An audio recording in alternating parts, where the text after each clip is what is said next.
Hello everyone, and welcome to another Mac84 live stream. My name is Steve, and welcome to Mac84.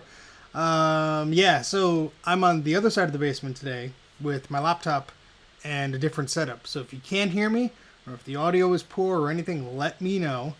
I will do my best to try and address that. So we're a little bit in a different situation here. Okay, so, we're going to be looking at some stuff today and just tinkering around. Not really going to be fixing anything. I don't really have the patience for that today. But we do have two cameras set up, so camera 1 and camera 2, so you can see sort of all the crap in the background. We're going to be testing this giant, massive, which camera I look at? This one. This giant, massive CRT. I have not turned it on yet. I heard it works from the person that gave me the monitor. I've not attempted to turn it on yet because I'm a little bit afraid. But yeah, let's see who's in the chat here. Let's say hello to everybody. We have about 20 or so people watching. We have Sad Mac 356 who was first, of course. We have Jay. We have Madman. Let's see. We have Theory. We have Sam. Let's see. Frederick, Claire, Garth, Cammy. Chris is here. Retro Theory is here.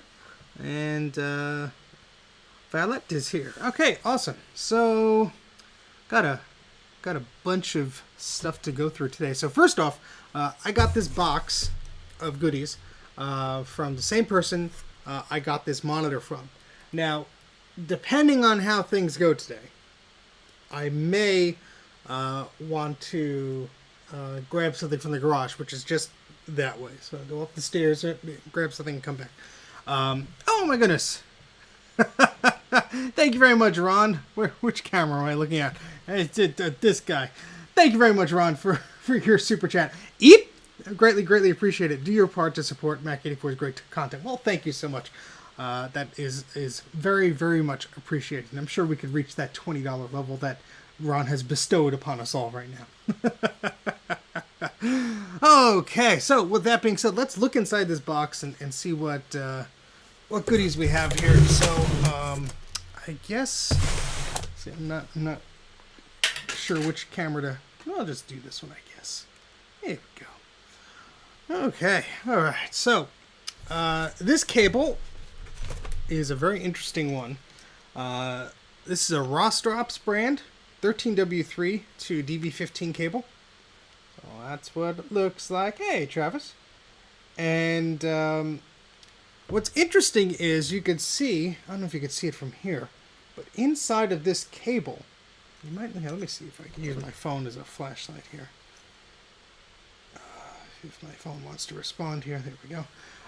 You might be able to just make out that there's a blue cable at the very top of that connector. And it's inside of the connector, and there's actually two of them. They're just bridging some traces in there. It's very difficult to see. You might be able to just see it barely. But there's some extra circuitry or cables or whatever going inside there. And so I tested this cable with that portrait display there, and it wasn't happy. So this is probably made for a specific Rostrops card or a specific graphics card or whatever. But I might still have a use for this yet. So, hey, Sean, welcome to the chat. Sean just released an excellent video yesterday about his Daystar 601 PowerPC upgrade card that I had a chance to fix up for him. Very interesting look at that machine. Now the Power Macintosh 700, which was never officially offered, but came out as an upgraded option. So very cool. So that cable was in there. We have an Airport Express setup guide, so some documentation. This is an Adaptec SCSI card. Make all the right connections document here. And yeah, it just tells you, which port to use depending on what device and what speed and all this stuff, and gives you a brief understanding of the connections. They're actually very handy. Here's the Airport Express CD. Actually has iTunes on there as well. That goes with that. Technical information for your Macintosh 8500, Power Macintosh 8500. So, alright, so I actually have this machine from this individual. It's my friend Ken who helped me out with a bunch of these goodies here. And yeah, so if you're not subscribed to Action Retro, I think you probably all are at this point. Go ahead and subscribe to him. Click on his name there, or just search YouTube for Action Retro, and you should be able to find his stuff fairly quickly. We've done a few collaborations, I guess you could call it, together. Always a pleasure, except when he sends me cursed stuff that curses other stuff in my basement. We have a manual to Load Runner. The Legend Returns. So we might have some Load Runner discs in here. Who knows? Let's see. Yes, search for cursed. Here's a user guide for PowerBook Duo 210 and 230. Very cool. Got some stuff in there, some notes written down, and somebody's address on the back, which we will not show on camera. Let's see what else is here. Macintosh users, yes, we all pass the same $20 around, and then YouTube takes their 40% cut. It's a real smart way to do it. This is a USB CD burner by the looks of it. Look at this. That looks like a laser disc. That's so large. That is CD. So this is, I guess, an instruction manual for that. Got a CD for that. Got a version of Toast in there. That's pretty neat. So we got a trial copy of iWork 2005. How about that? How about that? Yeah, we need some holy water here. Oh boy. Alright, so has Pages, Keynote 2. Requires macOS 10.3, that's Panther or later. G3, G4, or G5. You need a G4 if you have a PowerBook. Neat. Alright, it's pretty neat. Yes, the little key lime iBook is... It looks like it's crushed, but it's not, I assure you. We have a bag with a piece of plastic in it. I have no idea what that's for. Okay, now we got some box stuff here. Let me move my chair over so you could get a closer look at this stuff. We have iLife 2004. Box is empty, but still a nice box. Very, very cool. Put that, I'm running out of space here already. Just put that to the side. It's all going to go back in the box anyway. But we have, that's a little rough, but what is this, Panther? Yeah, Panther. We have a copy of Panther. A little bit beat up around the edges, but it looks like, what else is in here? It looks like there's more to this. Oh my goodness. Okay, so we have these floppy disk holder things. That made the box more poofy. Although, honestly, it probably prevented the box from being crushed. So, that's nice. Yeah, I don't know. What else is in here? Oh, there's the piece of cardboard that fell off the bit. So we could tape that back on. Hello, Adam. Okay, so we have Tiger documentation in here, too. Alright, so somebody had both of them. They just combined them into the same box. I'm just seeing if there's anything to note here. We got a MacWireless.com set of instructions. Got a Microsoft Office for Mac version X. Is there a CD in here? Yes, there is, and there's a product key also. How about that? We have software coupons to prove that you purchased an update or whatnot. Installing iLife. Okay, so the iLife documentation is in here. Okay, yeah, so this is just documentation. Do not have any of the discs here. That's okay. I have copies that don't have a box, so it all works out. There's a packing slip. Found the packing slip. We're just looking at some things, tinkering around. We're just chilling. So this copy of Tiger was free because it says $0. I'm not going to show the thing on the camera because there is personal information here. But the order date was July 2005. The shipping and handling was $9.95, and this was free. I believe this is either because there was a promotion Like the schools had, you could get a free version of OS 10 if you mailed away for it. That might have been why, or maybe it was a rebate or something like that. But this was essentially free. That's pretty cool. Put that to the side there. What else we got here? Yamaha Quick Start Guide for a CD-ROM drive, a CD burner rather. So 3-in-1, recorder, ROM, and rewriter. Never really saw them marketed that way, but okay. Why was simple? Yeah, sorry, Luke. Don't. The Windows guy isn't here today.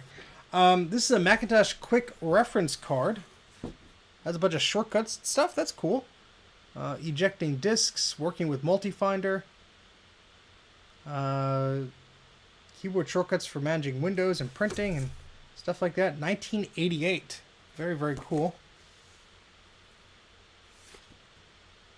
Yeah, I remember all versions of OS 10 starting with 10.1. That was the first one I purchased. I eagerly awaited Jaguar 10.2. I remember upgrading to Panther 10.3 and then Tiger and so on and so forth. Ooh, got TrueType font pack.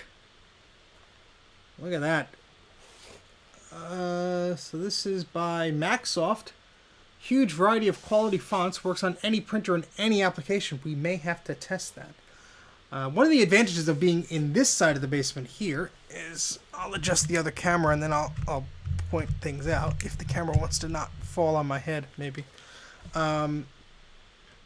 Is we have all this stuff behind me. So I could easily grab a printer or something and we could play around with that. We couldn't really do that on the other side of the basement because it requires me traversing through the bunny property over here and they'll get angry at me.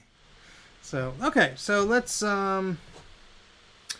Yeah, you know, I was just thinking about that on the reference card here. It tells you how to eject floppies by holding down, you know, Shift 1, Shift 0, you know, Command Shift 1, Command Shift 0. I didn't know that ejected those until just now, so how about that? Do we have the discs in here?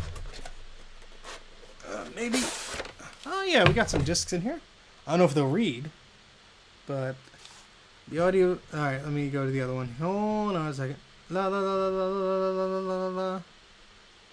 Let's see. I'm gonna keep making noises. La la la la la la la la la la la la. Okay, yeah, I see. It's set. Actually, no, it's set exactly the same. So I don't know why it would. Wait, let's try it again. Oh, there we go. Nope. Yeah, it was set dumb because I'm dumb. So there you go. Hopefully that fixes that. Okay, so we got some floppy disks in here. And how many floppies are there? Let's take a look. Hopefully the audio is better on this side now. Disk 1, Disk 2, Disk 3. We got some booklets here. Instruction manual, so you know how to install those fonts. And a nice software catalog. Macsoft one. That's really cool.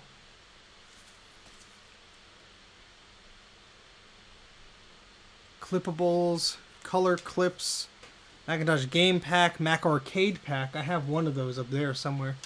A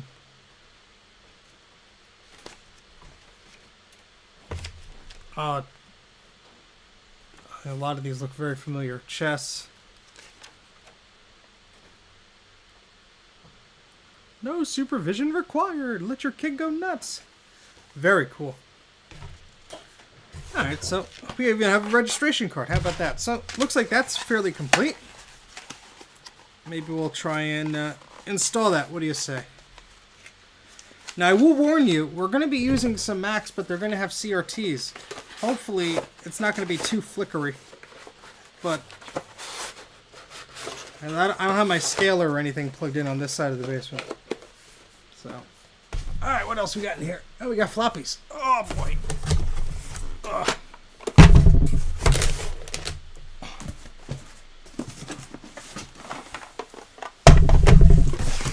Put this box down here. Let me put all the stuff we took out into that box so I don't have to clean this up later.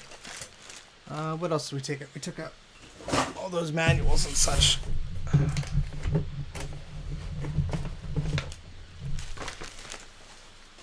Okay, so let's see. what do we have here? Oh boy. Got some goodies in here too. So not just floppies. Let's take a look what we got. So let me move this over just a little bit. We're just going to be adjusting things as we go along here. This is not, I'm not a professional with this stuff. I just like do what I do. There's some CDs in there too. There's some bunch of goodies in here. All right, so first one here. SAM documentation, so it's like an antivirus for Quicken 4. Now up to date, which is now out of date. Let's see. Yes, I saw someone, but I'm not driving 10 hours and like total to Rochester, New York to pick those up. I already have a 5200 that's there, and it just sits there. So it'll be cool to have it. Trust me, if it was local, I'd be there and back. But Kodak Mac Photographer version 1, Mac Bible, okay, version whatever. Mac Warehouse presents the Power Users Toolkit 24.0. How about those? That's cool. Yeah, if anyone's in Rochester, New York, look on my Twitter page. I retweeted or tweeted out or whatever the heck it is. There's this dude who has a 5200, a 5500, something like that, then a 575. He was gonna part them out, but he said he couldn't find anybody who was interested in them. Oh, Stupid Mac Tricks. I have the book for that. Mac Power Toolkit number 1. Looks like a bunch of backups. Ambrosia Software. I'm gonna take these out so it's easier for me to flip through these. Central Point Mac Tools. Disk 1, Disk 2, Disk 3, Disk 4, Emergency Disk, Boot Disk with Net support, networking support, Diagnostics Disk, Microsoft Windows NT Workstation. Oh boy. There's 3 or 4 of those disks. We have a Windows 95 disk here. Fax STF installer. DeWalt. What the hell? DeWalt Power Tools, 1997, Mac.eps formatted line art. So I guess maybe line art of their tools, but it looks like, unfortunately, somebody wrote over this. So maybe that stuff isn't on there anymore. That's a shame. That's a shame, but oh boy. Oh, no worries, Sam Mac. PC Exchange for Macintosh. Quick Link 2. First Class. Okay. TrueType fonts. That's a bunch of fonts. Sound Archive. That sounds cool. Get it? Ooh, Star Trek Sounds Volume 1. Star Trek Sounds Volume 2. Star Trek Sounds Volume 3. Ooh, eWorld. Look at that. I have the power of the internet in my hands. Yeah, these look legit. Yeah, these, it just, you know, that glue holding that label in. Oh my goodness. Yeah, there's a portrait monitor right over there. He says hello. We'll move this an inch out of the way. You can see it. Yeah, the Apple Fritter guys got like a version of eWorld running. DeWalt Power Tools CD-ROM software. So somebody wrote over this. Star Trek Sounds, the Next Generation plus OS 9 plus Dilbert. A lot of sounds on this one floppy. Oh, we have other sounds. Be interesting to look at. We have fonts. AOL for free 2.6. Art value or art vault or something. I don't know. Tetris Max. Okay, and more fonts. All right. Norton Utilities. Touche touchpad driver. Okay. Might have to archive this if it's not anywhere. Mac Comm Center. Fax and data communications. README this is a heavy floppy disk. Discount Computer Books Incorporated. ReadMeDoc.com. Okay. Bill Gates, business at the speed of thought. They're advertising it. I don't know what the heck is on here. Oh, PC compatibility card. Ooh, here we go. A Sonnet Crescendo 1.42 Power Mac upgrade software. Hey, Sean, you might need this. Oh, how'd you do that, Adam? Please tell me. I don't know what the heck I'm going to do with these CRTs. I'm not really inclined to try and fix them without expertise. PC format, SCSI Pro, Silver Lining, whatever the heck that is. Oh, Mac Link Translator, Mac Link Translator, Mac Link Translator. Spin Doctor. Games 2. It's really hard to make out the handwriting on some of these. More fonts. SimCity. Games 3. Metamorphosis, Macintalk, Speech Manager, Correct Grammar, Symantec, Typecase, Norton Essentials, Mac and Power Mac Secrets, Disc 1, Disc 3, and Disc 2, Macintosh Basics, Quark Express, a bunch of Quark and fonts, Fax STF for Macintosh. Yeah, I'm not shipping any monitors to nobody. No, thank you. First off, they'll explode in transit. And second off, they'll explode in transit. Microphone LT for Macintosh. Okay. And another fax software thing. Okay, so that's some gems there. I guess I could take a look.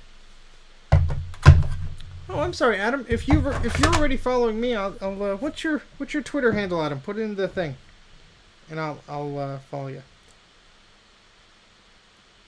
Its magic smokes remain intact. Well, thank you, Chris. I guess I'll have to take a look at that when I do, but I appreciate it. Yet, analog technology is really not my cup of tea. I don't really have the expertise to fix a lot of that stuff.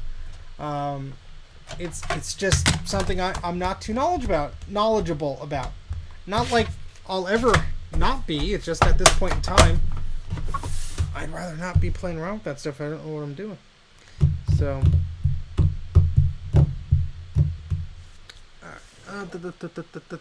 all right, Adam, let me take a look. I think I probably saw your stuff up there already.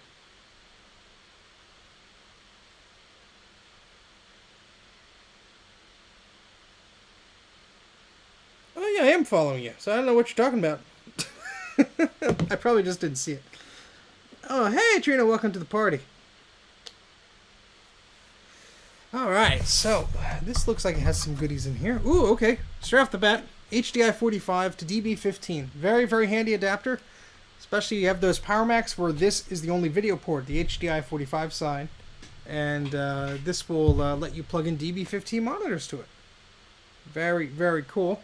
We've got a bunch of CDs here. Yamaha. These are probably, yeah, these are all Yamaha. They came with that CD burner. Adobe Deluxe and PageMail. More Yamaha. Another Adobe Deluxe. As I try and maneuver these. Why would PageMail come with the Yamaha? Whatever. Anyway. Bunch of CDs there. What is this? Intel Anypoint. Wireless 2 network, 11 megabits per second, PC card. So this is a Wi-Fi card, probably for 802.11b. Yeah, 802.11b right there. So that's the earliest Wi-Fi revision. Very, very cool. Oh my goodness, thank you all the people for watching. I greatly appreciate it. And yeah, if you want to like the stream, that'll be nice. So these floppy disks and the 2-page monitor I showed on Twitter, which is currently it's hiding there because it's been a bad boy. Well, actually, no, wait, not that monitor. I'm getting my CRTs confused. This monitor here. Let me move the camera. It's fun doing the show when you do everything yourself and then you forget what you're doing. The monitor sitting right behind my head. This massive CRT. That's a 20-incher. That came to me from a friend who was just trying to get rid of some old junk, and he had these floppies around with him, so he ended up giving them to me, which is very nice of him. 802.11b is not garbage. Do you have a video or something fixing an iMac G3 flyback? Nope, never have fixed it and probably never will, because unless you have a brand new flyback transformer, or unless it's something simple as, you know, just loose solder joints, there's not really a fix as far as I know of. Yes, you could probably hodgepodge something together or whatever, but from my understanding, if the flyback is really the cause, and it's not caps, it's not bad solder joints or anything like that, you're gonna need a new flyback, and that's just about it. Maybe you could fix it. It's beyond my ability. I was just saying I really don't have any abilities or knowledge, rather, experience with analog stuff, which high voltage CRT stuff is. So, okay. Oh, Sierra Load Runner. All right, so that was the documentation there. We have 4 discs of Load Runner. I like that label. Look how fancy that is. I will copy whatever floppies I mean. We have ClarisWorks, copies of floppies. Norton Antivirus, a Hayes Modem floppy. Okay. Oh, look at this. Look at this. Brand new. High density Macintosh formatted 25 floppy disks. Quality checked. Look at that. Yeah, I opened one of those iMac DVs to clean it, and I was very careful, and I still broke a bunch of pins and plastic and junk. Very, very cool. Well, we have a ghost. Sean, is this you're doing? Did you put in some curses on this floppy? So this is probably a copy of Norton Ghost. It was land support software, but somebody wrote over it. We have, what version of macOS is this? 7.1. We have installed sets for 7.1, printing, fonts. Oh, this is for PowerBook Duo. Okay, cool. So that's the set of floppies for the PowerBook Duo. It costs $2 more. You know it, Jay. Microsoft Word 5.1, Semantic Antivirus, Atlas PageMaker, Adobe PageMill, Norton Disk Doctor, Startup, Norton Utilities, etc. And then we have, ooh, good. These are always handy. DB15 male to VGA female, and the opposite, VGA male to DB15 female. So this is to connect a G3 or G4 tower to an older Macintosh monitor, and this is to connect an older Macintosh to a newer monitor. So the opposite. All right, so yeah, I need more 800K discs as well. I bought about 50 of them a while back, and it was not enough. All right, let's try and put these goodies back in here, maybe something like that. That's not going to close because the CDs are sticking up, but all right. Hey, Tom, how's it going? Okay, so we're going to move these floppies over here. 2 more things I wanted to show you guys. Sorry, the microphone's right there. I was at a flea market, and this was a bit beat up, but it was free. This is a CD holder. It's beige. Yay! And there were CDs in it, so I have not taken a look. What's in here? It's probably mostly PC crap. Webster's New World Dictionary. Wow. The world would explode. Yeah, probably. What else we got in here? WordPerfect 2000. Well, I'm sorry, WordPerfect Office. It's all PC stuff. Corel Print Office. Never heard of that one. Dragon Naturally Speaking. She looks very naturally speaking. Windows 95, 98, or NT. That's all Windows stuff. Got some CDRs here. Master Cook Suite 4.06. Okay, at least they're labeled. Hey, Retro Techie. How you doing? WordPerfect 2000, Disk 2 of 2. Alright, so a copy of the above. Card Shop Plus for Windows. Oh, that sounds so exciting. Don't bother, Tom. It's his day off. Roxio Media Creator 7 Contents. Oh, boy. Now that's what I call Music 6, as seen on TV. Oh, no, the disc is in here.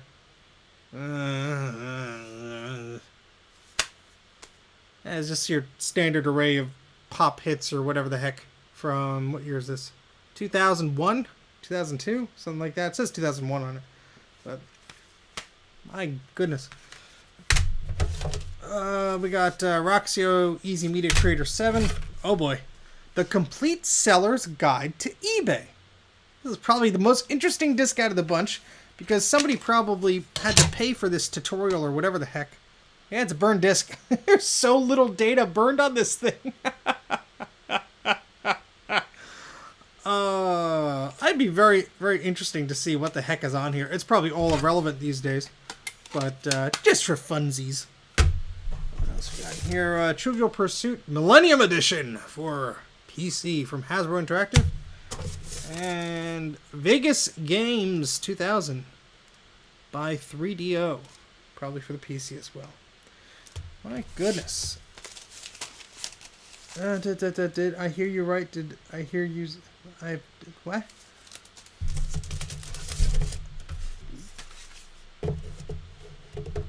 So I'm gonna shove these discs in here. We're gonna keep the eBay one over here because I might want to pull that out later to play around with. Yes, Jay has the opinion that if he thinks something, that must be just the way everybody thinks everything, and if someone's opinion differs, then they are incorrect. So it's an uphill battle. Don't even try.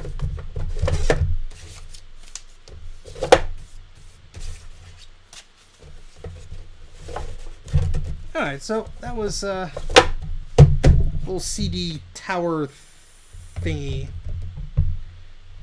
I agree with what? What? There's tons of Mac stuff. All right, so yeah, we're gonna put these CDs on the floor. There is one more Mac thing I picked up at a flea market on Saturday. That's this little guy. Look, it's not just a modem. It's a modem for your Macintosh. So I walked by and I saw this in the box, and I'm like, oh, that's kind of cool. And yeah, I bought it. $5 was the offer. The guy let me take it out of the box and everything. It's used, but it's fairly complete. It's just very interesting. Obviously, this is a sticker on the box because you would probably have either directly under this or over this, they would put another sticker that would say, you know, for Windows or whatever. But has Zoom Guard lightning protection. So this is a Zoom fax data modem. We have 56K internet access, 33.6 kilobits per second data, 14.4 fax, voicemail with a sound card, plug and play. It's external, 7-year warranty, made in the USA, with domestic and foreign components. My goodness. Connect with Rockwell, 56K Flex, whatever the heck that is. Never heard of 56K Flex, but yeah. Let's see. We have specifications on the back. Yeah, look at the back here. 386 20 for PC compatibles, or 68030 processor for Macintosh compatible models. So yeah, they just used a universal box to cut down on costs here. Let's open this thing up. Let's see what's what we got inside. I just basically paid $5 for the shelf candy, but it's not every day you see a modem for a Macintosh in the box. What if I only bought this a year ago? Then the warranty is still valid, right? Alright, so we got, okay, well, that is definitely a used modem. Ooh. Yeah, that's be yellowed. Just a tinge. This might be my first expendable item I do some retro writing on, because I could care less what happens to the look of this thing. Oh my goodness. My goodness. Nice, Tom. Oh, so yeah, we got a RS-232C serial port, phone line in, telephone line out, 9-volt DC, and good. We have the power adapter here. It's not coming out. Oh, I see. It's there's a little spot for it there. So 9-volt DC, 600 milliamps. So Han Quang. Okay. 56K Flex is a protocol that lets a slow 33.6 if there's corruption. Oh, interesting. Very, very interesting. Yeah, I've not retrowrited a thing. I am fully of the mind that I want it to work first. I could care less what the heck it looks like. But I understand some people get the retrowriting bug and they want to retrowrite everything. And that's totally fine. I'm just not that person. Oh, what do we got here? What do we got here? We got some discs and cables. So we got a phone cable and a null modem serial, or whatever the heck you want to call this. So there's a DB25 connector on this side, and we have your standard 8-pin Macintosh serial port on this side. Beep, boop, boop, boop, boop, boop, boop, boop. $50 at microcenter.com will get you a Seagate 2 terabyte hard drive. Almost bought one. Almost bought one. But instead I bought a $30 1 terabyte to back up my my streaming computer too. So I had to plug that in. I almost forgot I bought that because it's upstairs. Yeah, I went to Micro Center. Very dangerous store. Let's see what we got here. This looks like somebody may have tried to open it but never did. They probably opened the other disc package that came with this that had the drivers. Those discs are not in here. But this is Fax STF, a powerful fax software for the Macintosh. They sold this software for ages. They had OS X versions, etc. So, yeah, nice. So that's what was in here. That's all that was in this box. We're going to put everything back in here. We're going to neatly put these cables away.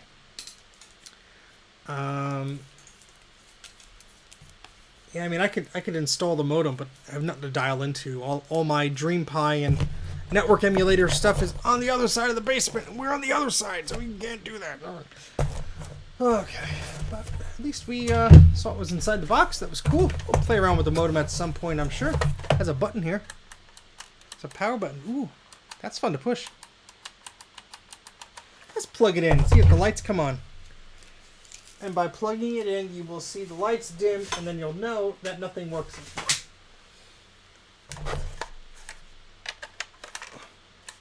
Ooh, look at the lights. Yeah, I don't got RGB lights. I got modem lights.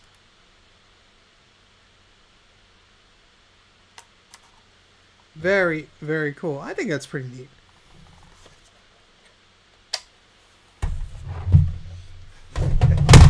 I do not recap things unnecessarily. Why would you say such a thing? Yes, this is just R and G lights. There's no B. You have to pay extra for the B lights. Alright, shove everything back in here.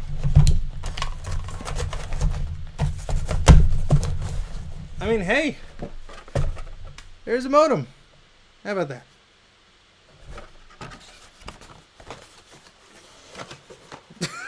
The modem's like, oh, I haven't been turned on in 30 years. Or 20 years. What the heck, man? What a tease. I will copy the floppy if you stop spamming the chat. How about that? Alright, so, we got some discs here.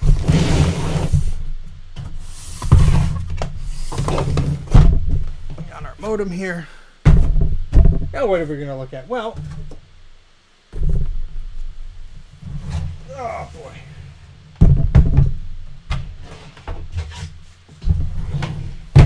We have this Macintosh 2CI here. And I'm not recapping it. So, I have this Macintosh 2CI here. And this works. I recapped this on the stream. We have two cards in here. I have a network card, which I don't think I have the software installed for. And we have the, what is this, the workstation card? Yeah, the Apple Workstation graphics card. And this is supposed to drive the 2-page display, which is in Sad Town, sitting over there looking very sad. Now, that 2-page display works. It turns on, but unfortunately, there was something wrong with it. And I am not opening it up now. I need the space for that. I need to research what the heck I'm doing first, and I probably need to get some plastic tools. But the 2CI works, which is nice. I'm going to turn it on in a moment here to show you that it works. Has a hard drive in there. It's probably not the original, but it's a 230 megabyte drive. I'll plug the keyboard in here. And is that monitor plugged in? Let's plug that in. I have to get up off my butt and turn it on.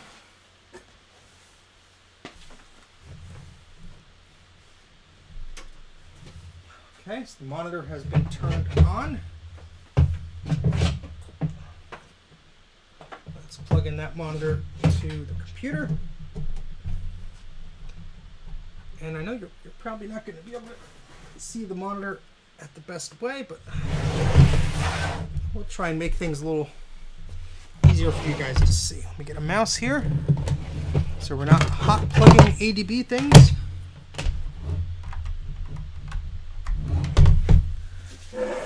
Let's try and move the camera bit closer, huh? We're going to see some flicker, but ain't nothing I can do about that, unfortunately.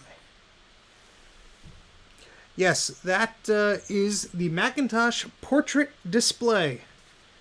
Designed for graphics professionals and the like, so they can have a pretty much one-to-one view of like a newsletter or a magazine, etc. Now I do have, it's up there, you probably can't see it, behind this Apple monitor here is another monitor, and that is a Radius Color Pivot monitor. Maybe we'll play with that, but I know Chris said that was like, didn't really want to work. Yeah, there's a lot of stuff on these shelves, a lot of stuff. Oh, I touched the camera in a bad way, and it decided to black out on me. There it goes. I need to resolder something with this camera, but all right, so let's take a look here. Let's see. I am just on the other side of the basement, so it's not too exciting. I'm in the side where the bunnies live. All right, so everything's plugged in here with our Macintosh 2CI. Not going to bother closing that all the way. Let's boot her up.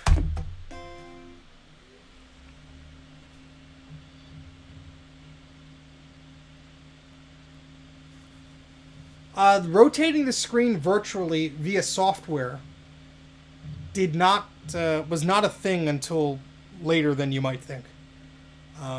It depends on the version of the system software and the graphics card you had. If the graphics card supported it, you could probably do it, but it wasn't standard on Macintosh, and neither was it standard on Windows for a long time. And you got to remember when this stuff came out. Like 1989 was the Macintosh stuff, and this monitor I think has a date of 92 or 93 on it. Yeah, you could see the bunnies, but they're not really doing anything. They're sleepy. They're sleepy buns. They're currently hiding under a castle, sleeping. You can see. See, they have a castle, and they're under the castle. You can see they also poop a lot, but they're hiding under the castle. So I'm literally up against Bunny Fortress.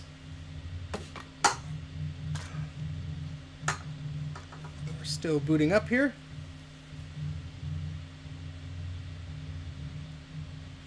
Hey Adam, if you don't want it, yeah, send me a message on Twitter or something. I'd be happy to take a look at it. I don't know if I could use it, but if that monitor requires a specific card, then heck yeah. Thank you, Adam.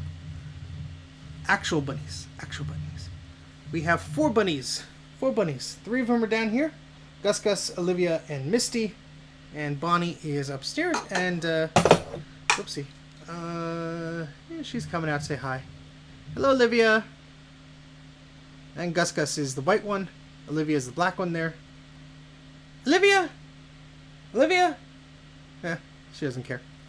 And when they want attention, we'll focus back on them. But anyway, we're here. We got computers, doggone it. And this camera wire is, yep, we're screwing things up today, aren't we? Oh, well. Alright, so there's the portrait display here. And it seems to be working fine.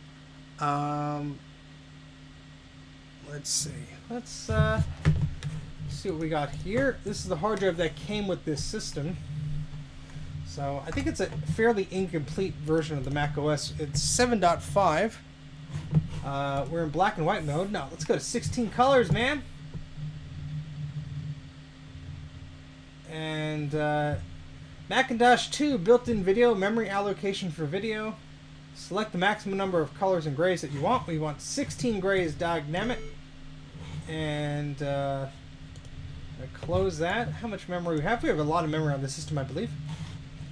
32 megabytes of memory. My goodness. Running system 7.5. Excellent, Adam. That sounds great. Yes, this is running system 7.5. And it's running it quite well, actually. Now, I'm not going to spend too much time with this monitor because I do want to show another monitor that I don't know if it works, and I'm actually quite nervous to plug it in. Yeah, the hard drive still works, surprisingly.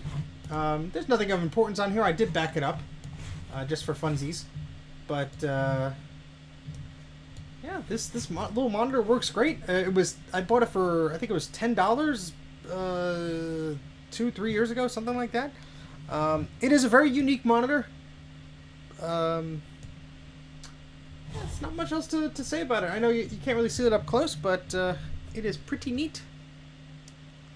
And that's a 20-inch or so ViewSonic to the left of it, so you can just see the size difference there.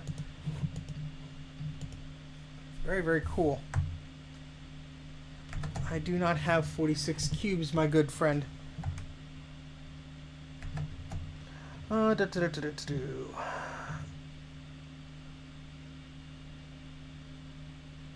only does one color due to the card. Interesting. It's very interesting. 47. Well, I have 70 people watching. Hello, all 70 of you. So let's do something exciting that I have not done before. We're going to shut down this machine. We're going to test this big, beefy monitor behind me here. Yeah, that thing. I don't know if it works. And I'm honestly a little bit nervous about plugging it in because that thing's big. That thing's like, look how big I am. Look how big the monitor is. It's a freaking huge monitor. My goodness. Newton message pad for size. This monitor's freaking huge. Oh, I do not want to let any magic smoke out of any monitors today. No, thank you. Yeah, that's the size of a Newton here. And yeah, the Molar Mac is sitting right there. That's where it has been sitting ever since I rescued it, because that thing is heavy. Heavy, heavy, heavy, heavy. But maybe we'll take that out. If this monitor doesn't want to do anything, maybe we'll take that out. How about that? So this is an Ikegami, I-K-E-G-A-M-I. I'm probably pronouncing that terribly, but that's just a first shot. This is a 20-inch color monitor that I got when I picked up the software. Let me get closer to it, and we'll give you a better view.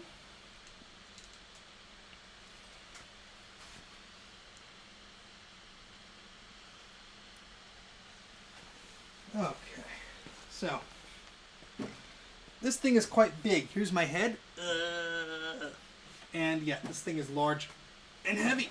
This is heavier than that 2-page display. What is it grinding on?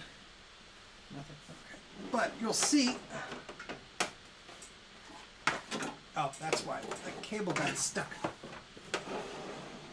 So it came with this cable, which was a. I can get it loose here. Which was a VGA cable here. So it came with this. And this has 5 plugs on it. RGB, H, and V. Okay? It also came with this other cable, but it only has 4. RGB and S. I'm guessing S is sync. Now this monitor has a switch here. There's no VGA on it. There's just these B and C cables. Let me get the camera a little bit closer so you can see what I'm referring to. And the new tripod has lost one of its tightening things. All right, there we go. So we have RGB and S. I'm guessing that's where this would plug into because the other one is VD. I don't know what that is. Let me check the chat here. The date of manufacture is February 1992. Yeah, I mean, there's a switch here, external sync or internal sync. I don't know what to do here. I mean, you guys may know this stuff more than I do. I mean, I guess I could try either one, and if it works, it works. Okay, good. So if I do, Adam, if I do internal or external sync, which one would you recommend? I guess internal? Or, I'm asking, I don't know. But I have the 2CI here so we could plug it in and see, assuming this thing wants to work. Assuming it wants to work. I mean, this is a big boy. But, yeah, I mean, just look at the vents on this thing. My goodness. Alright, so we'll leave that into an external. Let's back this up a little bit so if it catches on fire, my camera is saved. And Adam says internal sync. Well, let's try internal first and see what happens.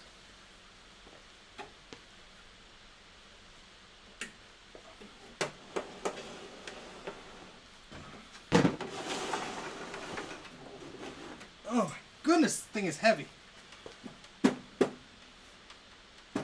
All right, let's move over here.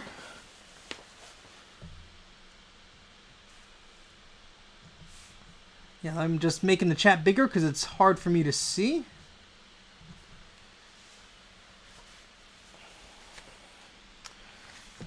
Okay. So, what I'm going to do here, I'm just moving my windows around the laptop so I can actually see what I'm doing.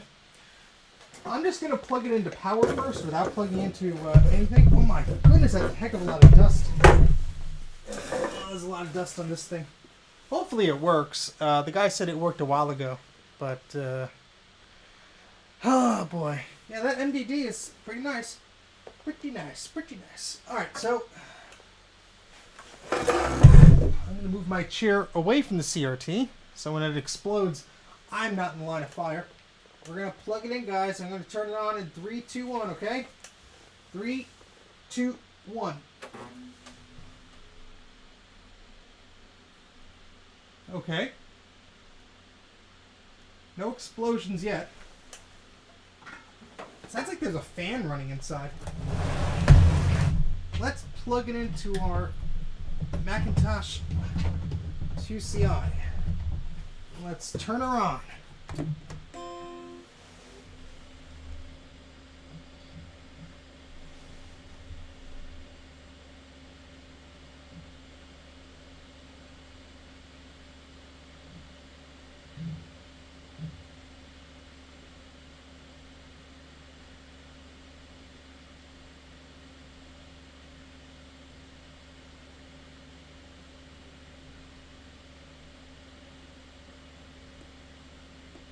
I hear some very high-pitched noises, but nothing on the screen just yet. There's nothing. Absolutely nothing.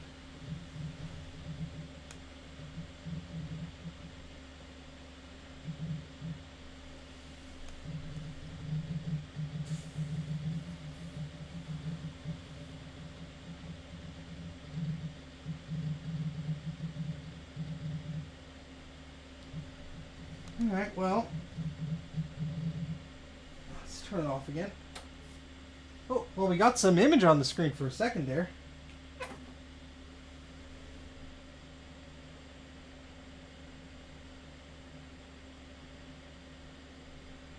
I'm trying to think of what I could try. It's like I try another computer, suppose. We could try that Power Macintosh that's sitting right up there. Let's turn this off. Woohoo! That's fun. Alright, so let's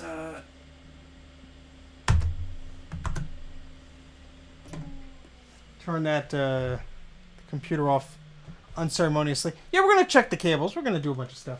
Let me grab that Power Mac up there. Because that's all ready to go and everything.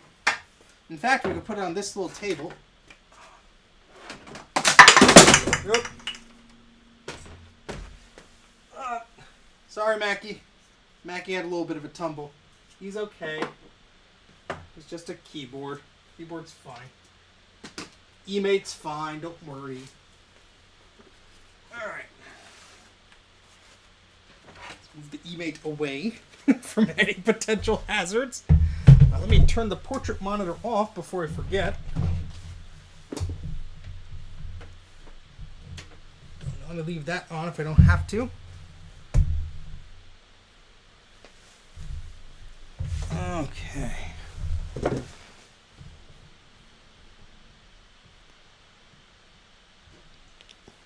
Alright, so let's grab this guy down here.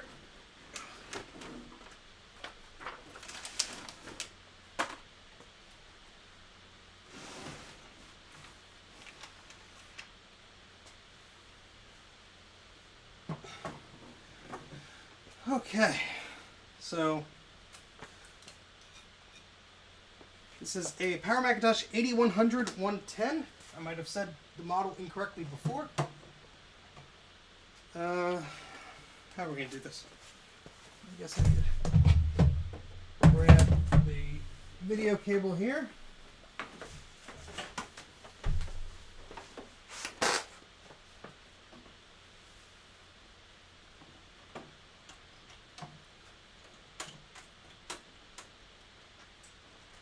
Alright, it is firmly plugged into the back of that. Let's move our keyboard and mouse over.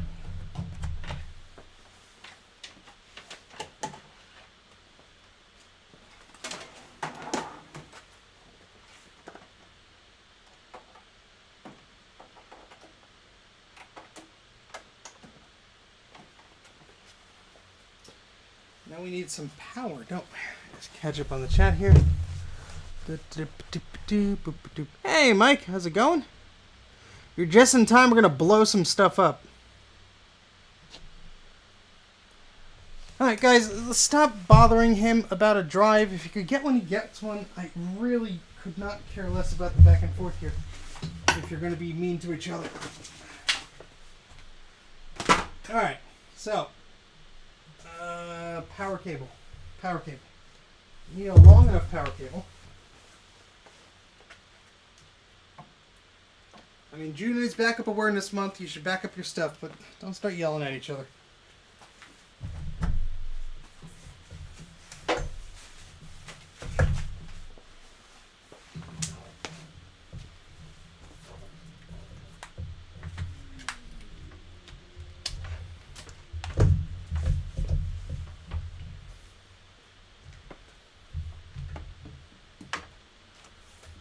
Alright, so let's plug in the Power Mac here.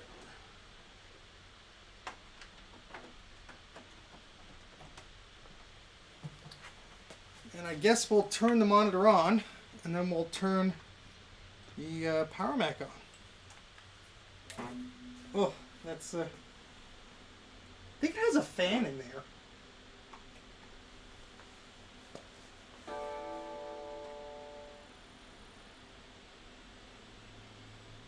Alright, the Power Mac is starting up.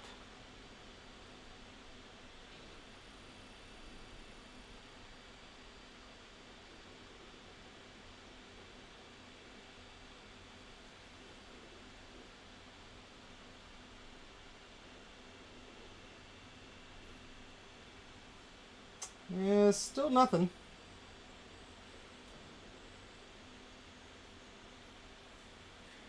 I will say it again, I am currently not selling anything, but when I do, I will let you guys know.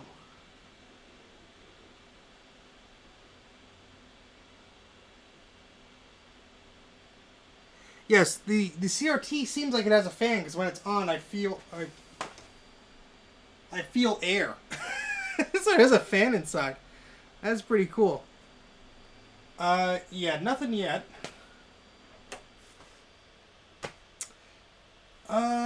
Let's try that external sync switch, I guess.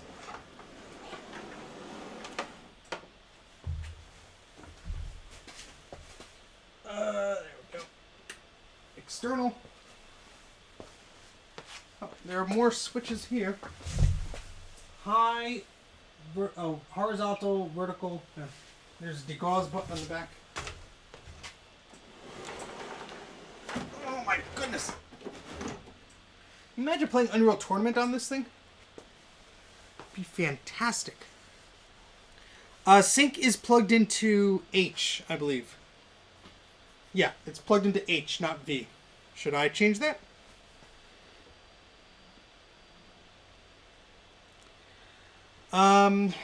Yeah, I do have an adapter with dip switches. I just got it, so I could use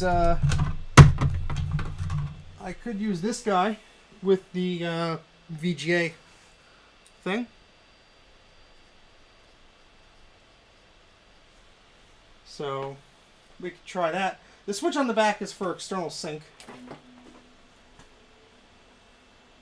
Yeah, there's certainly a fan in there, which is really cool.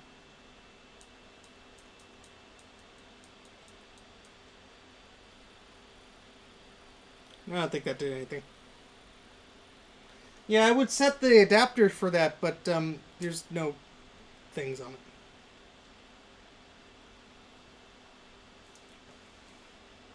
it. I mean, the monitor is producing stuff. Technical term. I could grab another one of these too. Alright, we could try the V then, and then I'll switch it back to internal.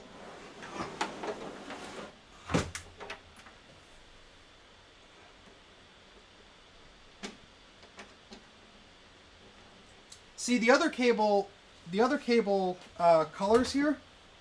This was plugged into V. Oh yeah, so maybe the black had to be plugged into that. I'm an idiot. Let's switch that back to internal.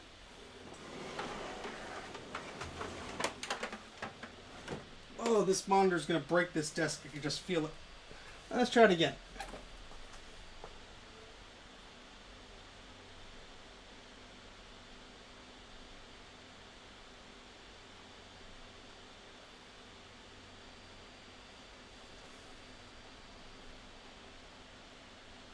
No.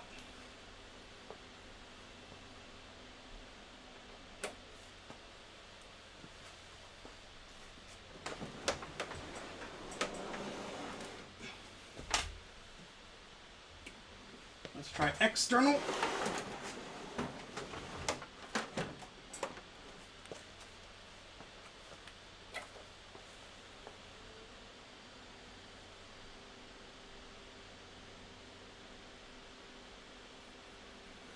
A lot of these monitors will not display anything unless it detects a signal. Not like the new one where there's an on-screen display and such.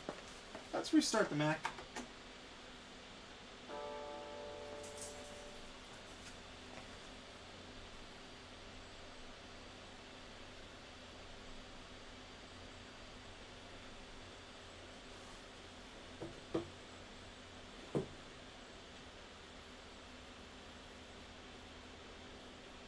Alright, let me get another adapter, a VGA adapter. I will be back in a moment.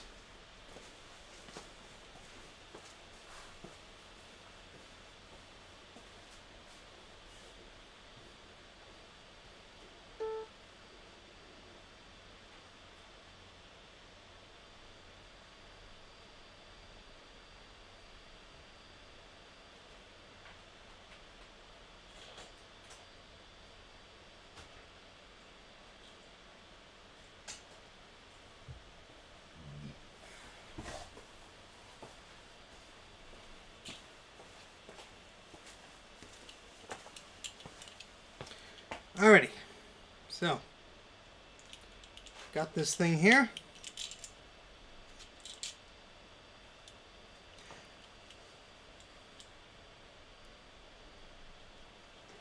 Yeah, no, I didn't mess around with that. I restarted. Well, let's just try this first. 640 by 480 at 66 hertz. 640 by 480 at. Let's try the 61. A35 and B8. A3.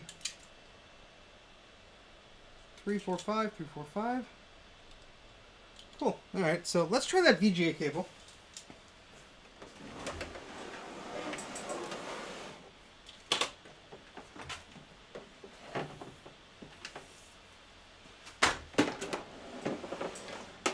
He's the big guy.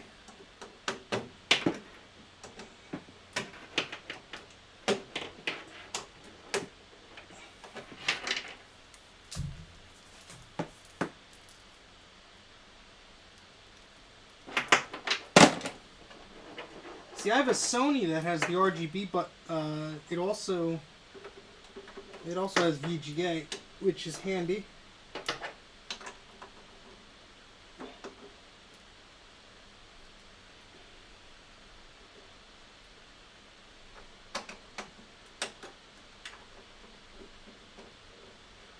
Some of these cables are a little worn, but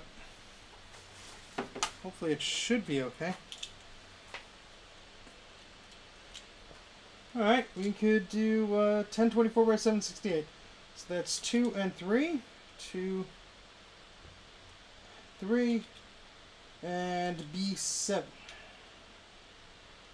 Alright, so we'll try that. Let me turn off the Power Mac there. It's a roster ops cable, which is nice.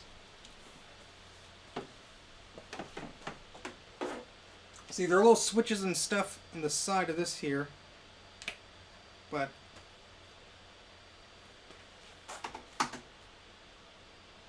come on, shut off, please.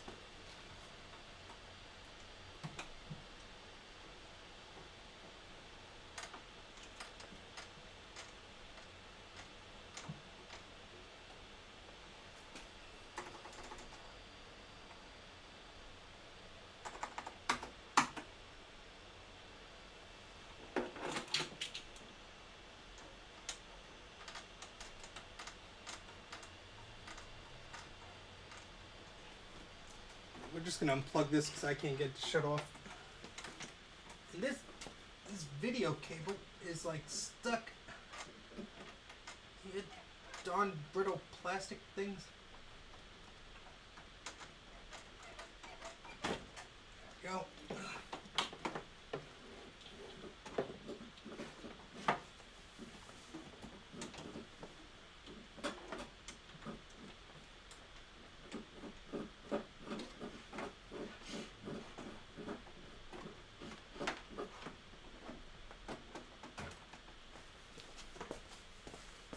All right, let's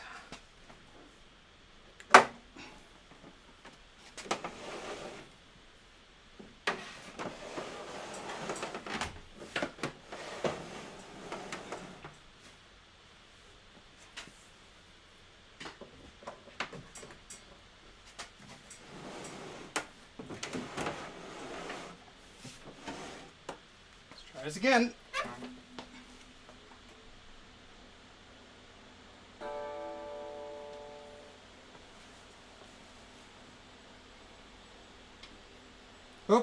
Oh, we get some messed up image. We get something.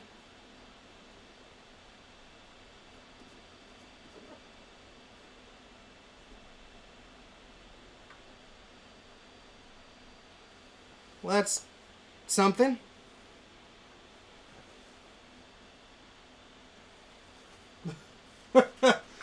I think she needs some adjustment. I am not opening up any CRTs today.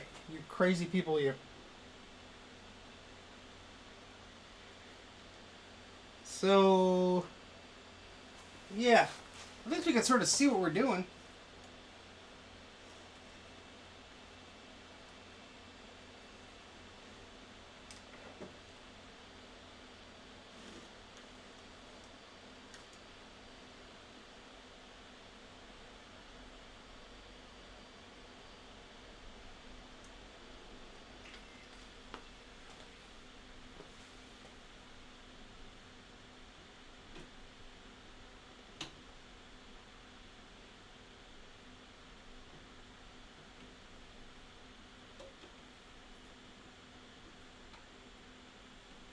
Try a different resolution.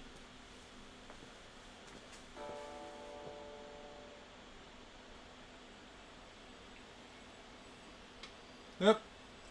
Didn't like that.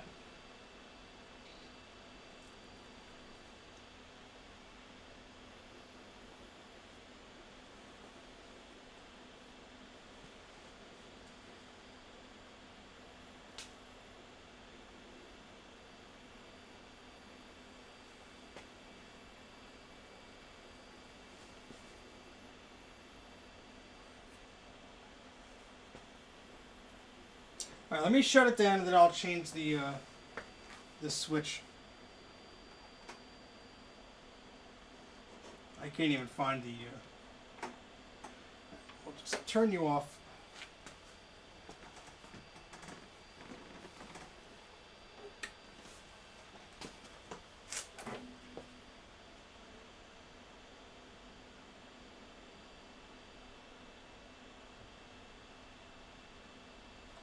That made it worse.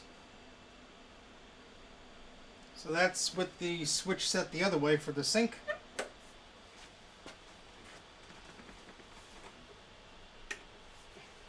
Let me get my laptop, which just is VGA. It's a PC laptop, but that will let me double check to see if we can do anything with just regular VGA. So, be right back.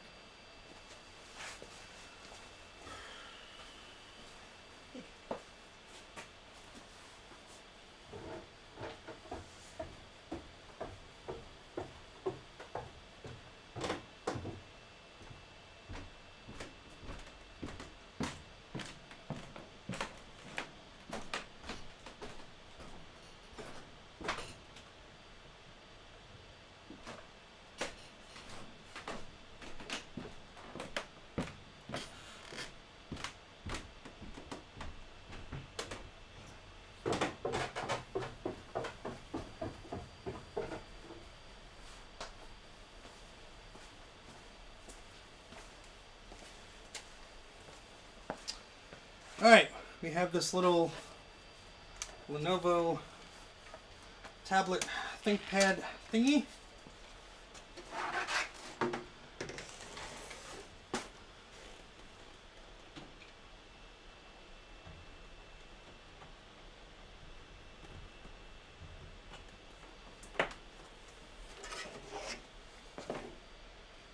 There's a VGA port on this laptop. This is missing quite a few pins, but... And it's also ROS drops, and the monitor is not, but... Who knows?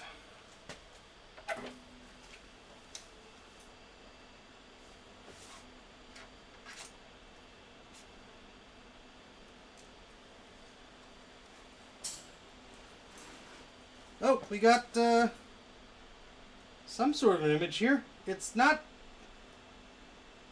too happy. I think this monitor needs some love. But that's...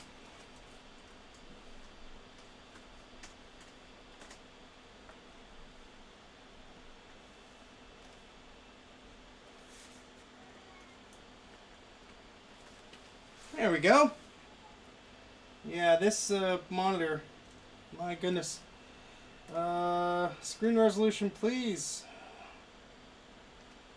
It was set at 1600 by... Oh, yeah, let's go lower.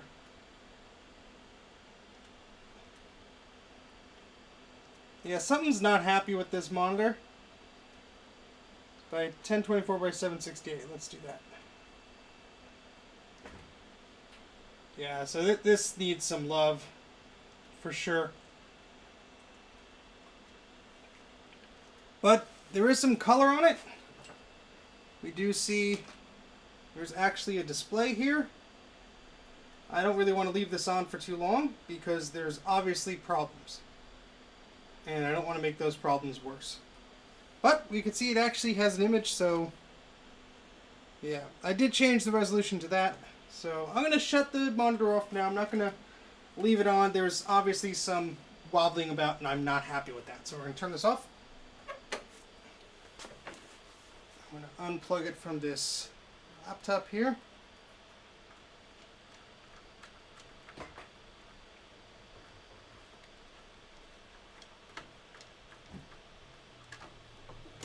Alright, let me sit down for a second. I've been standing up fiddling with things for too long.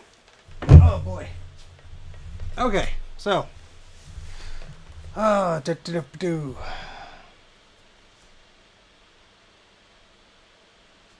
Okay, Adam, well now I know that about the syncing on the boot. I'm just playing around with things. I'm not using all my brains.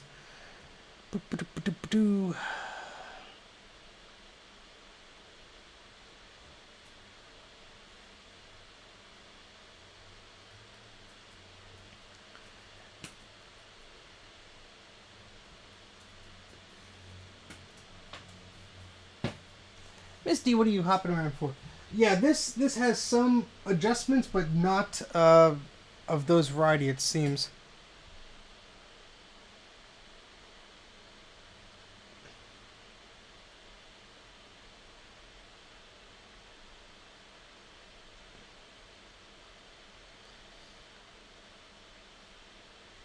So just catching up.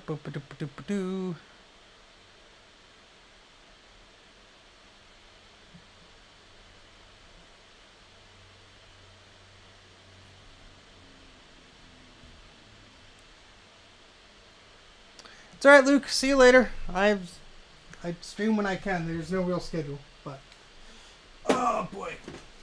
But yeah, I wish that monitor worked better because this thing is very, very heavy, and I lugged it in from the garage, and it's gonna go back in the garage because there's no sense in keeping a busted monitor in the basement where I can't really mess around with it. But yeah, there's some pin cushioning issues.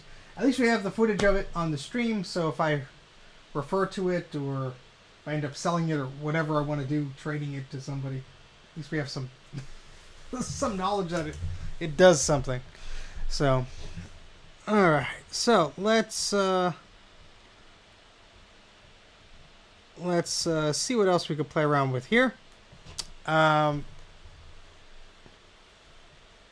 Well, if it's in the garage, I'm not going to trip over it as often. Okay, so we got that 2CI we got working. Well, they worked already. Trying to think of what else we could play around. Hello, Vintage Floof. Welcome to the stream. We were just hanging about. We were just testing a monitor, which doesn't want to really work too well. Let's see. Yeah, I mean, look, I'm sure it can be fixed if somebody had the proper knowledge to do so. I am, again, saying this for the fourth time in the stream. I'm not really one with the skills to do that at this point in time. No, we're not touching the Quadra 840AV. No, thank you. Yeah, but the banding and the wobbling, that concerns me. I mean, look, this thing is from 1992. It's obviously aged. There was, the probability that the resistors or the capacitors or something needs to be replaced or adjusted. But, yeah. So, alright, let's try and think of what else we could play around with. A lot of stuff here. Buns. Yes, buns. That Power Mac is still on. And I can't turn it off. Any progress with the Mac clone? No, I have not touched that. There's a board on eBay, which I was just outbid on, unfortunately. Let's see where that is at.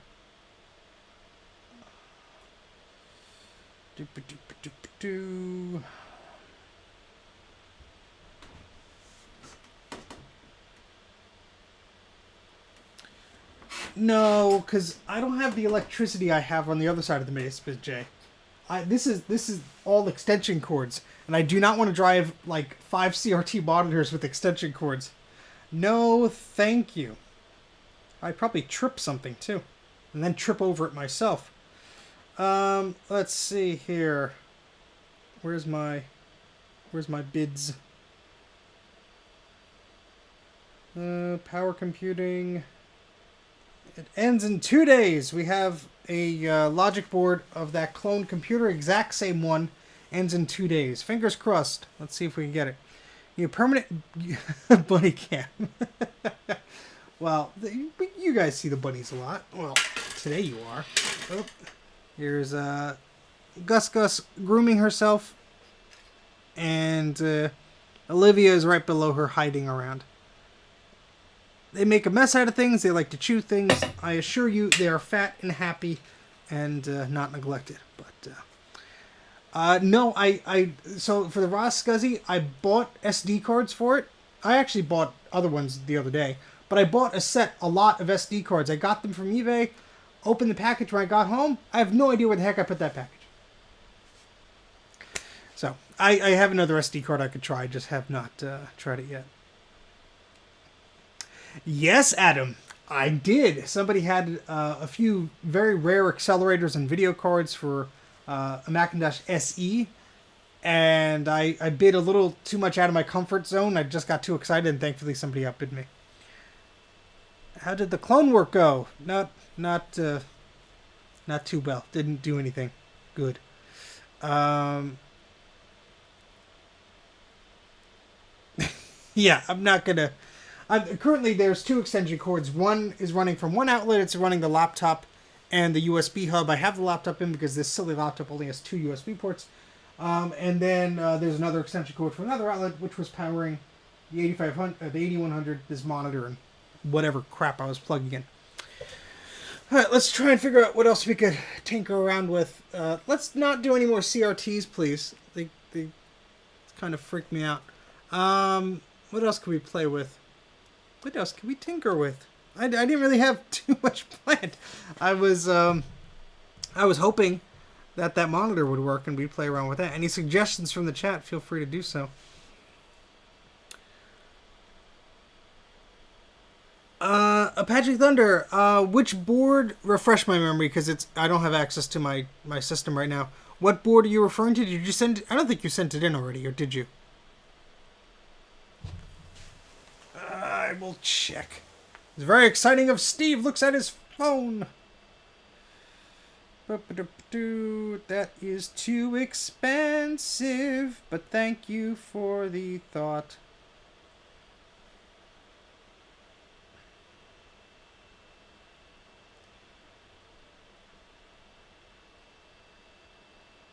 That is a yellowed computer.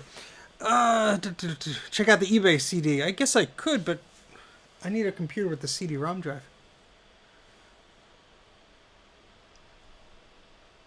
Oh, okay. Is it the LC3? Oh, yeah, LC3. Yeah, that's on the shelf. So I just fixed up the last of the SE30s, which are just brutal to do. I have to ultrasonically clean them and then mail them back on Monday, so I'll be doing that. And then there's a, yeah, I guess yours. There's yours, and then there's a Macintosh Plus board. So you'll be coming up actually pretty quick. There's 2 other things that might be ahead of you.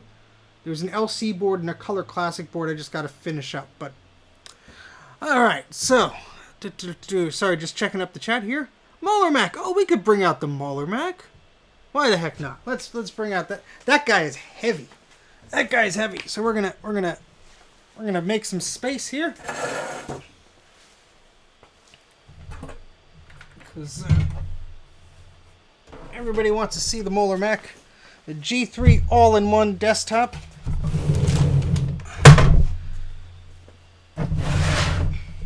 Make sure that table's sturdy enough, because it's gonna need to be sturdy enough. And let's see what we can do here.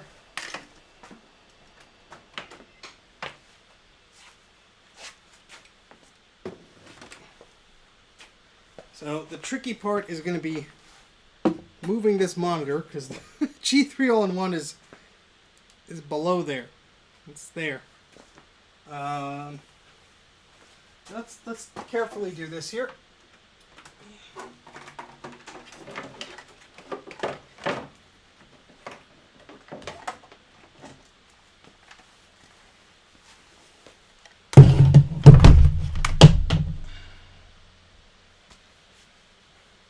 I need a Windows computer with the CD-ROM drive. That application is for Windows, Jay, you silly goose. And this laptop does not have the CD-ROM drive because it's a slim model.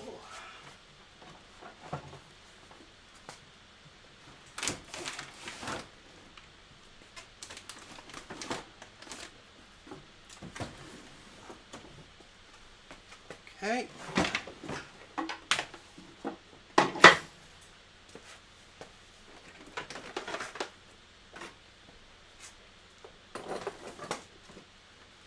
This is going to be fun.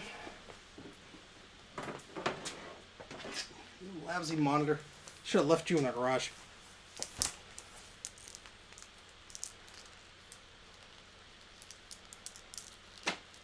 Only open if you smacked it. Oh, that sounds like fun.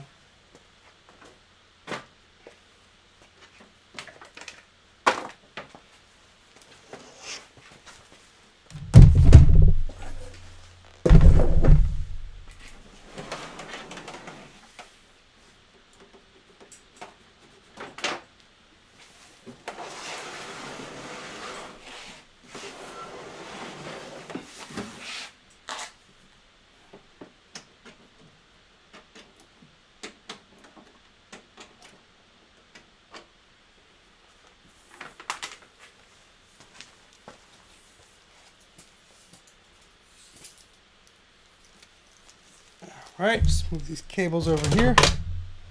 No, I have not plugged it in, Chris, but I know you said that it was a bit wobbly, so I really don't want to mess around with more weird CRTs today, but I'm actually going to try and lift this and put it on the floor, because just taking up space.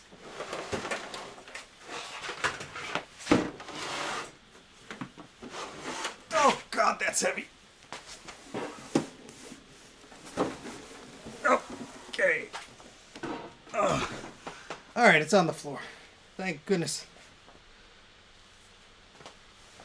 I mean, just it. I want to show you the absolute size of this. And there goes the camera again. Sorry, just let it reset itself for a second. Come on, reset yourself. Or not. We'll just switch to the other camera because you can't know how to camera. Learn how to camera. But look at the size of this massive thing. Oh boy. Oh. I'll shove you under the table where nobody can see you. Well, good. The other camera decided to just take a crap on me, so we're stuck with one for now. Lovely. This is a fun stream, isn't it? Hernia live on Mac84. Yeah, exactly. We have some paper shredding, which I didn't throw out for some reason yet. Awesome.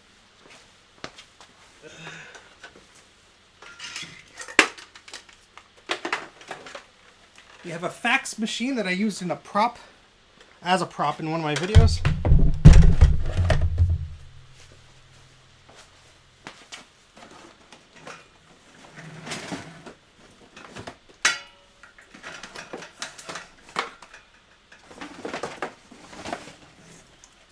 There's just cables tangling the desk here. Because why wouldn't there be cables everywhere? It's my basement.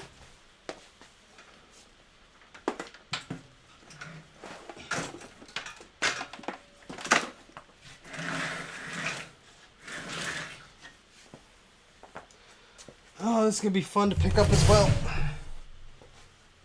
Well, I guess if this desk could hold the big monitor, it could hold the G3 all-in-one. I don't know if I necessarily want you guys to see me trying to lift up this stupid machine, but I guess you should watch me in case I fall flat on my butt.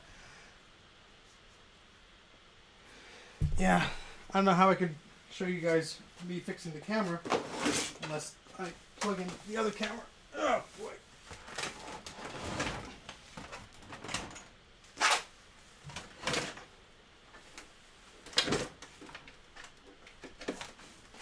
Oh God. Oh. That's a big boy.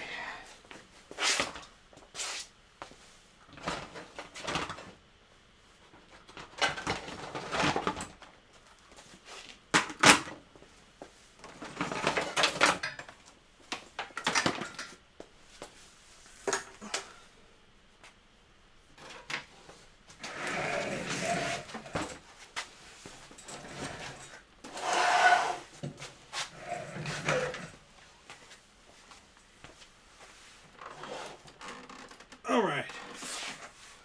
There she is. Let's see if we get this stupid camera to work again.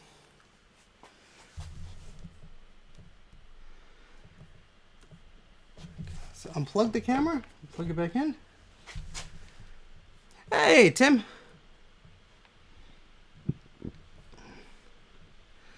Alright, good. Now the other camera wants to work.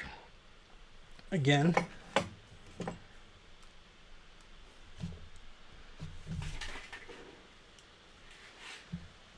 All right, there we go. Okay. So I guess we could plug in this guy.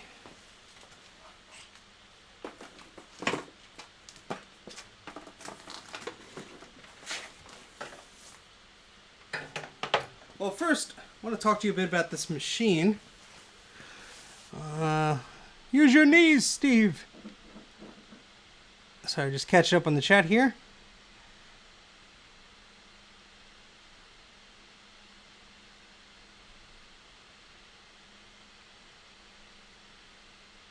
Oh, sorry, Patchy Thunder, if you were chatting, I wasn't catching it.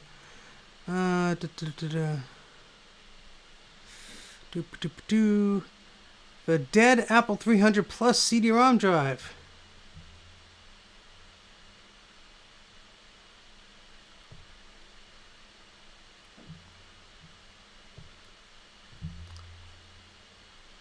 Yeah, I'll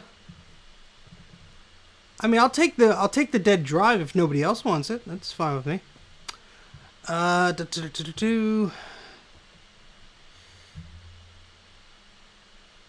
I think the G3 all-in-one is almost up there with the eMac. They're both weirdly heavy.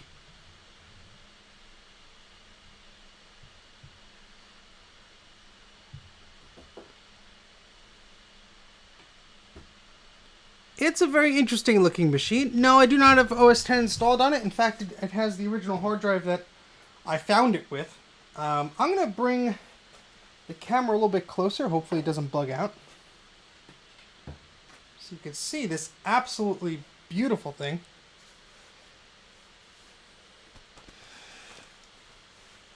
I think it has 8.6 on there. But we are going to find out. Now, let me show you how this works.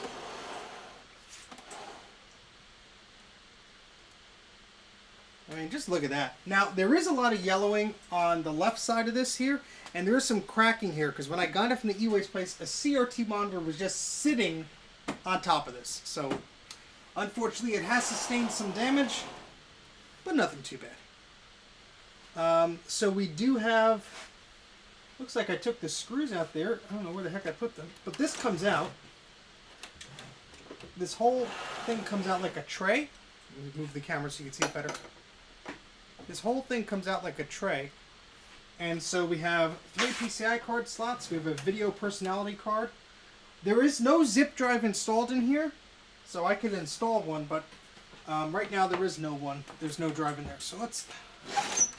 Now I'm not going to push this all the way in just because the plastic is brittle, and I'm probably going to have to pull this out again. So I'm just going to sort of do it like that there.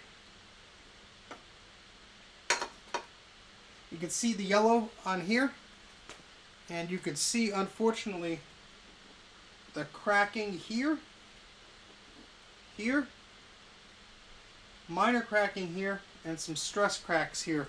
So there was a CRT television right on top of this, if you saw the video where I rescued this. But it is still very beautiful. It's a shame. I honestly, in this instance, because it's clear, the yellowing is more noticeable than the cracks. I really couldn't care less about the cracks, but it's just a very interesting design. Anyway, so this power cord came with it, and you could see how it comes like this, and you could sort of snake it in that channel, although this one seems to be a bit too thick for that. And get my keyboard and mouse.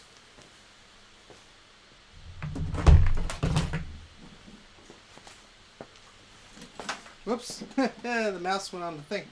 I got a super chat. Hold on, let me check that out. Well, thank you very much, Angel, for your super chat. Eep. Let me try and answer your question here. How do you convert a G3 tray loader Ethernet port to use Wi-Fi internet? Only slot loading Macs on an airport card? Yes, only the slot loading Macs iMacs had an airport card, and they were only 802.11b. Your best bet is to get a bridge. You could either use an airport base station, you could use a Netgear one, you could use a Linksys one, whatever. But there are what they call bridges. And so just Google Ethernet bridge. Now you will have to be careful because some of these will not work with a 100 megabit Ethernet connection. Maybe. I don't know. Just guessing. But they should. They made plenty of them. They made some for Xbox systems and for PlayStation and all this stuff. I think the original Xbox was the primary goal of it. But D-Link made some. They're pretty easy to configure. Most of them have their own little web interface. But they are totally out there. There's plenty of them. So it should not be too much of an issue for you to do that. You should be able to have pretty good luck with that. So hopefully that's a simple fix. Oh my goodness. Ugh.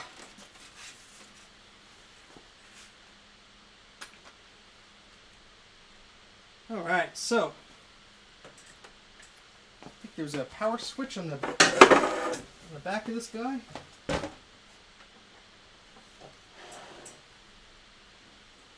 Maybe? Yes.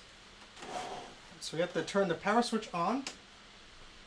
Heard the CRT make some high-pitched noises. Now we're going to push the startup key.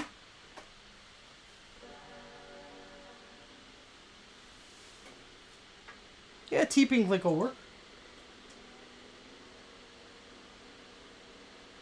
That hard drive does not sound happy, but it's booting. Yes, this has been turned on before. Did you see my video about it? It has been turned on before. Oh, that's just some rattling, probably because it's not seated fully in there.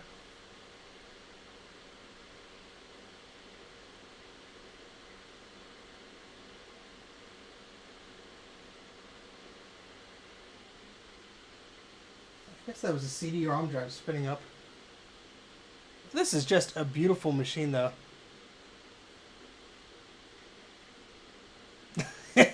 We will not be painting this black or putting a jazz drive in it. No, thank you.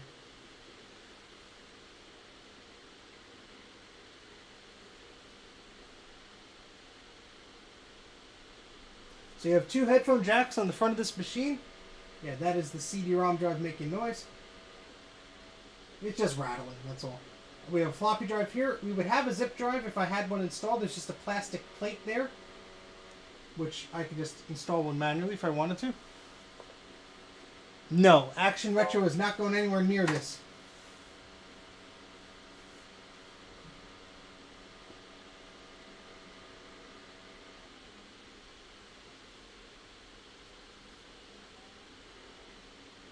What CD is in this thing? Oh, I think I was testing some Mac game CD or something.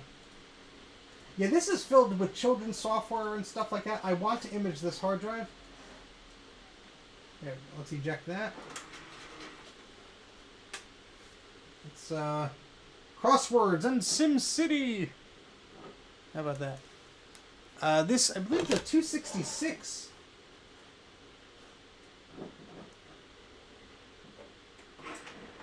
Yeah, 266 megahertz. So this is one of the higher end ones, which is interesting because it didn't come with the zip drive.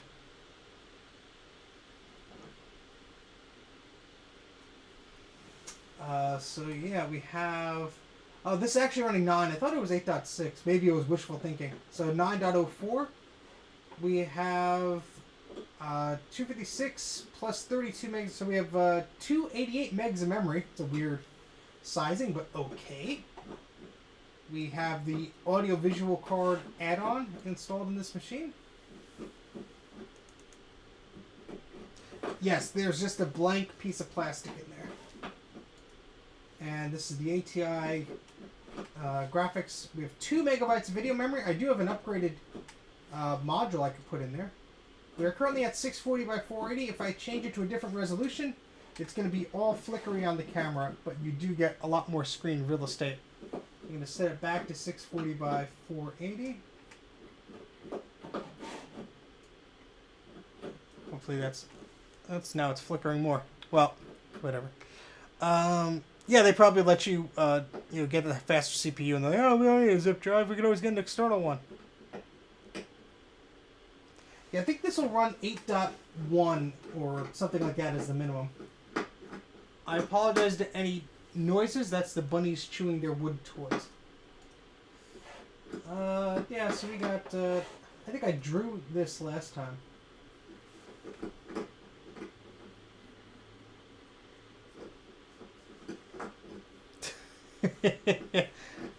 That's Olivia chewing her toy.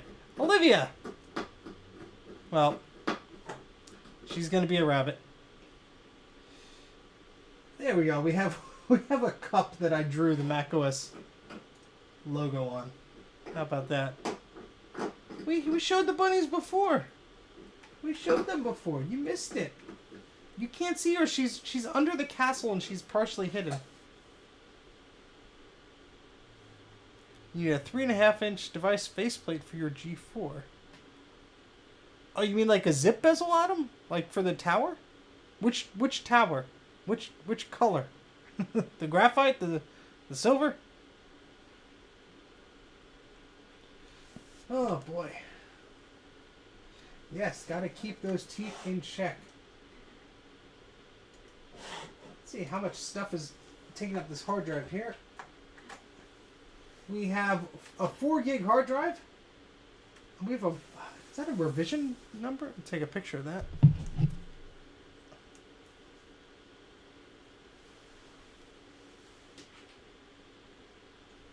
Yeah, I have some spare zip bezels for the graphite one, but oh hey Angel, which is better, the Power Mac G3 all-in-one, the iMac G3, or the eMac? Also, can you show us all three and compare them? I do not have the strength to do that. I've been lifting around CRTs, but thank you very much for the super chat and eep to you. I will tell you, the G3 all-in-one is probably is definitely the slowest, technically. You know, because it's the oldest one. But you could actually speed it up faster than the iMac G3 with processor upgrades and all this stuff. But the clock speed, I believe, is slower on it. I'm sorry, the bus speed is what I meant to say. The iMac G3 is newer, and there were many different variations, especially the slot loading ones. Those would be quite fast. But the eMac G4 is faster than the iMac G3, has a larger display. Yeah, it's you know, has faster Wi-Fi and all that stuff. Other websites like everymac.com and lowendmac.com will give you a better idea of it. But when picking out these machines, it's all about what OS and what software you want to run. This will run like System 8, fine, all the way up through 9 and different versions of OS 10. The iMac G3, most of them will be perfectly happy running Tiger. The eMac will run Leopard depending on the version. So it all depends on what you want to do. They are very capable machines. They are very nice machines. I have some iMacs behind me. There's one over there, and there's a iMac G4 over there. There's a lot of Macs, but yeah, I'm not dragging those out. There's actually some of them hidden behind the first wave of towers and stuff. Here, there's an iMac behind there, and then there's an iMac behind there, or an eMac or whatever. I don't know what exact CRT this is, but it's a I think it's a 16-inch. Let's see what the control panel may hint to. Only at 256 colors. Blasphemy.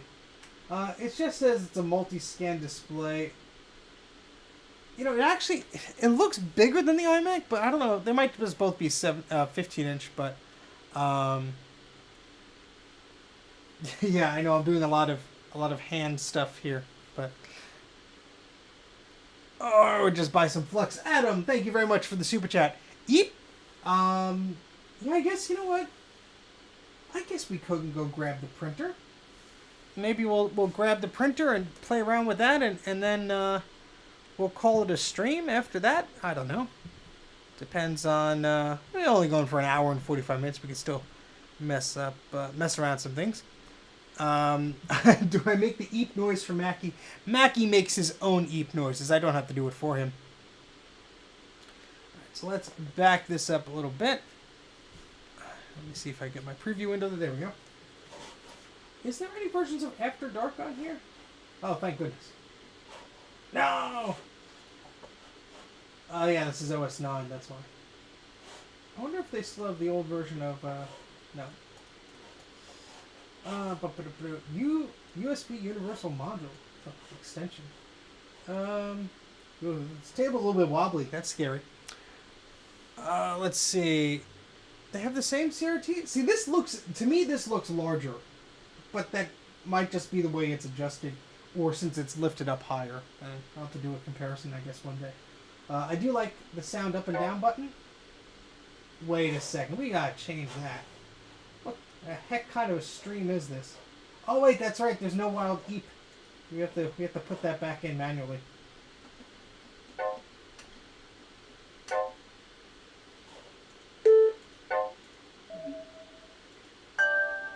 Uh-oh. I will say the iMac does better justice to the submarine alert sound. Hey Garth, see you later. Thank you very much for stopping by. Could you create an accelerator card that communicates to an M1 Mac over USB in order to execute CPU instructions? Probably not. I mean, no. That's no. I'm gonna say no. No, definitely not me. Yeah, a lot of these iMac CRTs are unfortunately on their way out. There's no quack.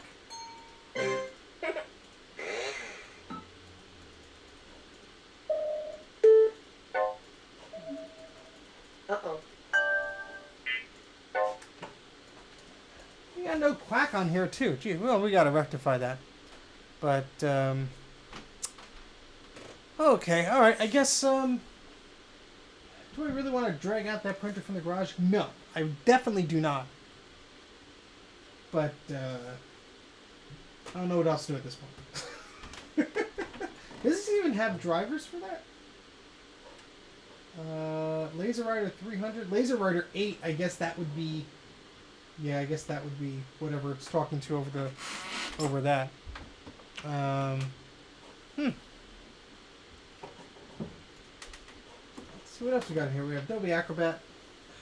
Move this a little closer. You guys can see the loveliness. I love. I mean, people complain about the quote unquote the chins on the iMac. I mean, look at this. It's solid 6-7 inches of just boom. Oh boy. But I mean, you have a bunch of expandability you didn't have with the other machine, the iMac. So you have PCI card slots. You got 3 of them. You got all the legacy I/O. You have SCSI, Serial, ADB. You have the AV input card, which is very cool. But this is a chunky boy. It is. It does have some scratches and some nicks in some places. But hey, man, this was free. I am so glad to have it. TV mirroring. That's okay. So we could display TV images if we really want to on here. But yeah, that's the G3 all-in-one, and I am now burdened with having to lift it back down onto the bottom of the shelf to help weigh everything down. But oh, thank you very much, Frederick. But yeah, this is a big boy. He's a big boy. So maybe I'll do a video on him or something like that. But it's a big boy. Let's shut it down for now. So it's very similar to the LC and the Color Classic. There's an on-off power button on the back, but it is soft power. So to turn it on, you need the keyboard to signal that. So, oh boy, so I'm gonna get up. I'm gonna flip that switch there. Do we have anything else that we could easily play around with? I should have planned more. I didn't think we were going to go this long. Let me check on the chat. I haven't seen you guys in a while. You haven't seen me in a while. I've been looking at things. Let's see here. But would it be possible? I have no clue. This is completely not my wheelhouse. What is that thing sitting on top of the 2CI? Oh, that's a cable. Yeah. Unless you're referring to a different machine. Yeah, 60 pounds. I am not going to test that. It is heavy. I'll give it that. Yeah, that's my key lime iBook, and it is with the box. It is not the original one I had, but I had one growing up, and I love that box. Let's see some EG4 MacBooks. There's no such thing. There's a G4 PowerBook.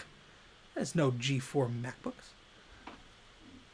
Well, you can go to bed, Luke. Don't worry. We'll always be here on the rewind. Can you add a mezzanine slot to revision C and D? Apparently you can. I have not tried it. Apparently you can. Who knows if there's a firmware issue preventing that, but people much smarter than I have tried apparently, and I mean, might be able to work. Who knows? I'd love to try some one day, but taking apart iMacs is not a lot of fun. So, greetings! Sorry we're not doing your performance today. We're just tinkering. Excuse me, we're just tinkering around with things. We were playing out with the Molar Mac a few minutes ago. Trying to think of what to play around with next.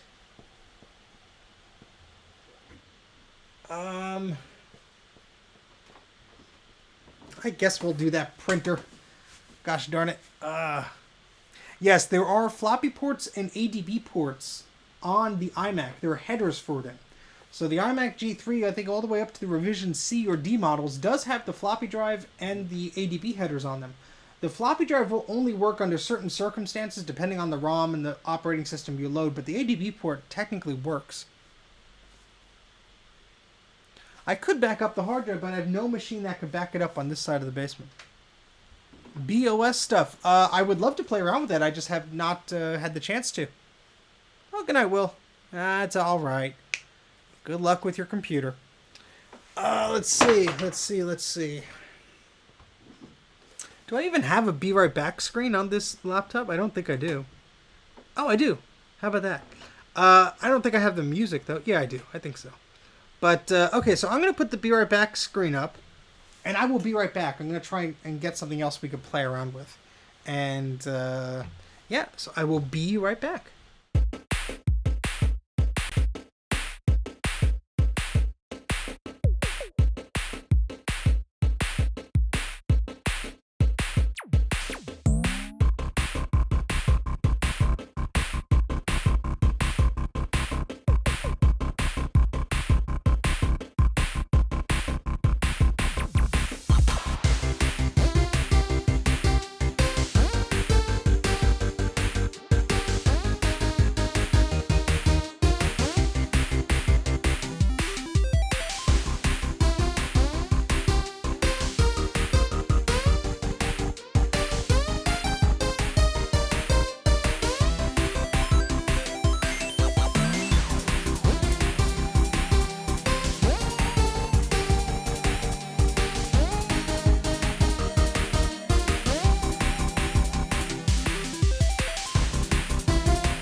This thing is heavy.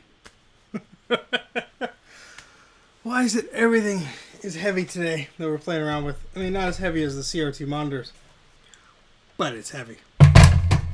No, we weren't doing technical difficulties or having technical difficulties. It was just, it's the only thing I had here.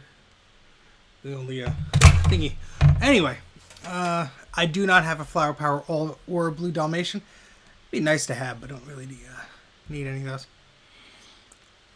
So it does not know how to close apps. Well, you just simply close them. Okay, so massive printer here. Boy, let's move some things around so we can see this properly.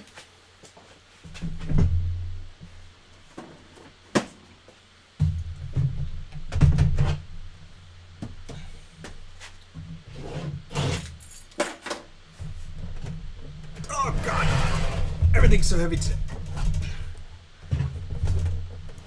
Oh. Whew. Oh. What's the thing on top of your Apple IIc? Wait, what? What? What? What? Which Apple IIc? Oh my goodness. Where's the... Tell me where the Apple IIc is and I'll tell you. I have no idea. The monitor, I'm going to be looking at my head now. There's an Apple IIc up there. There's an Apple IIc over there. That's a tape drive. There's a tape drive. It's an Atari tape drive. Atari 400 tape drive. Yes, that's an Atari 400. What does that say? Yeah, Atari 410 tape drive. There we go. Oh, wow. That's a good pickup. Okay, so I have no idea of the condition of this printer other than the person said it worked last time they played around with it. It was a little streaky. I have never owned a LaserWriter 2 before. It does share a similar design language with, see this curve here? And it sort of looks like a Macintosh 2. Well, if your eyes will spot it, up there is an Imagewriter LQ letter quality, which is equally as large. Well, actually, that is larger. But yeah, this guy, laser printer. We'd rather have a Molar Mac or Flower Power. Molar Mac all the way, baby. All right. The iMac is just an iMac with a different color on it. That's all.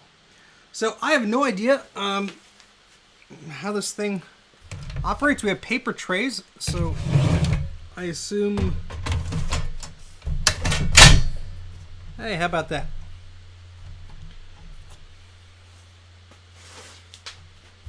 I guess...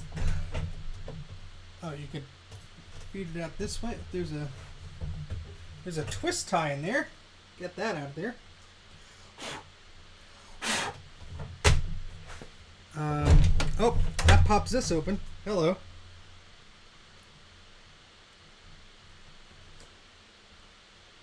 That looks fairly... I don't know.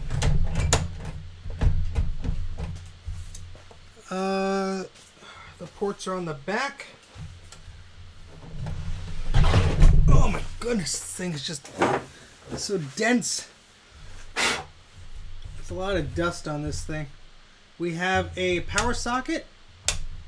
We have an ADB port. I don't know why. We have a local talk port. And then we have a, I guess that's a serial port. We have some dip switches there. This thing comes down. I guess if you want to feed that in. Hey, David. Oh, okay, it's supposed to happen. I thought I cracked it. I think. Okay, yeah, so that could sit like that. I guess you have envelopes or long paper or anything like that.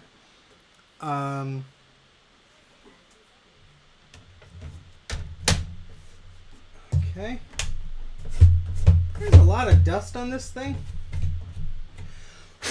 Oh boy. I will need to get some local talk cables for that. I honestly don't know what the heck the ADB port is for. I'm about to find out. So LaserWriter 2 NT. Let's see. Here's the user's manual.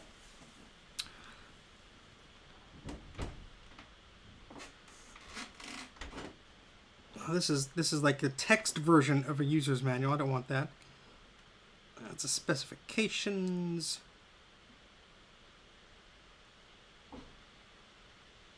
I think I have the. I think I actually have the documents and stuff. I do not have any Next hardware. You know, a while back there was a guy who had some stuff, and I was like, "Look, let me know. I'll make an offer," and he just never responded. It's like half the time I reach out to someone, "Oh yeah, I'll let you know. Yeah, no worries. Yeah, nope." Never hear from them again. All right, so we're downloading a manual here.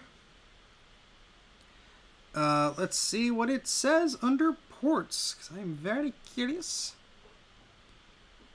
Lift with your knees. Now they tell me. Let's see. Yeah, so it shows how to connect it via local talk, which is what we will be doing. No idea what the heck the ADB port is yet. Maybe it's a diagnostics type thing or a configuration type thing. Let's see.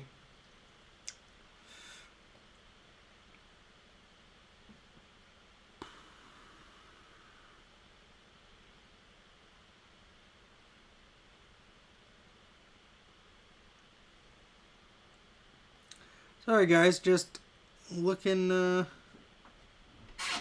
around here.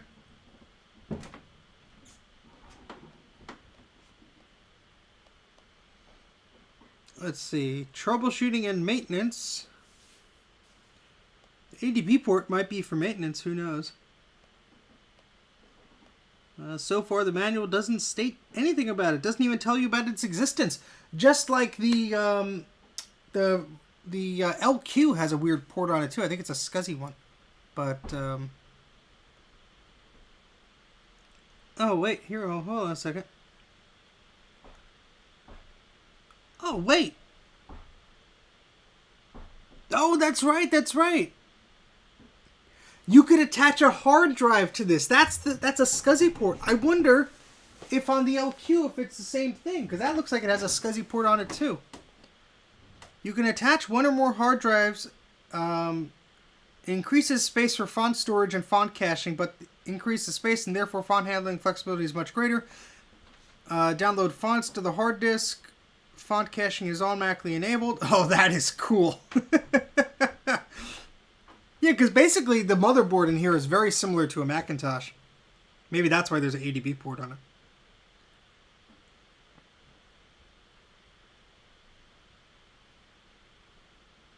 Connecting the LaserWriter to an Apple II. Okay, so that's possible. Neat. Connecting to an MS-DOS computer using LocalTalk. Using the LocalTalk PC card, which I do have. Using the 25-pin connector. You connect your computer to the LaserWriter 2 by connecting the 9-pin or 25-pin on the back of your computer to the 25-pin socket on the... Wait, so that's not SCSI? I don't understand. It just said that was SCSI. Oh, wait. Maybe they're referring to a different model. Hold on. This is the NT model. There was one that was... Yeah, no, never mind. This does not have the SCSI port. I apologize. This is a serial port. There could be a SCSI port here. My model doesn't. Now, you could upgrade these by just pulling this whole thing out and getting a new card. And I wish... Well, if anybody out there has parts like the upgrade thing, maybe that'll be worthwhile. But, yeah, so I don't have the SCSI capabilities here. Boo! So maybe that's just a serial port, just like on the other machine. Alright, anyway.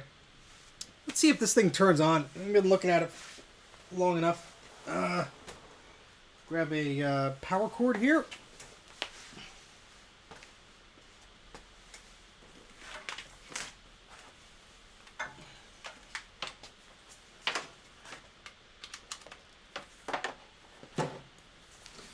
And let's hope this thing doesn't blow up, huh?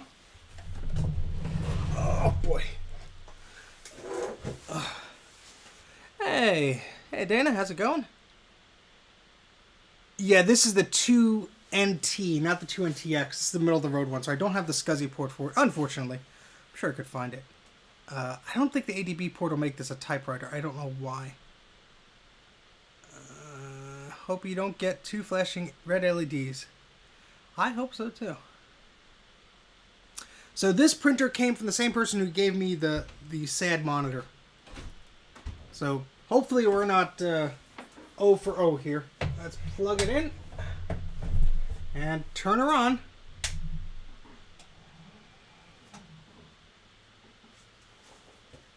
Oh yeah, two red lights. Shoot. Oh wait, it's still doing stuff.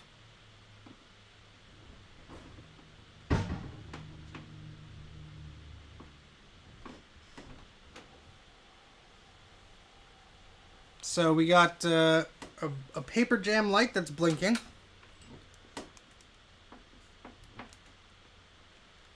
We got a toner light, that means the toner is probably low.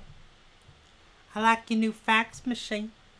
And we got a green light, which means it's sort of happy. So, yay. What do you mean there's a paper jam? I didn't see any paper in here. You crazy. You crazy. Oh boy, let's move this sucker. Oh gosh.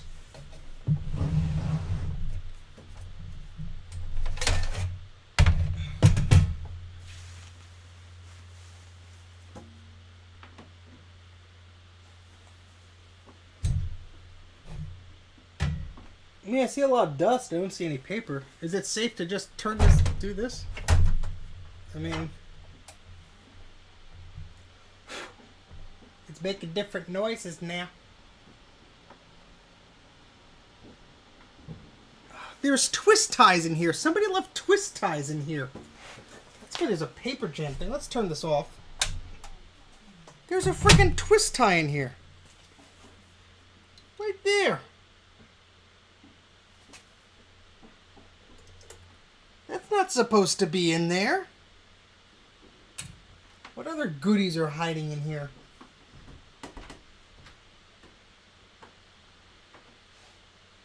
That's the second one I pulled out of this thing.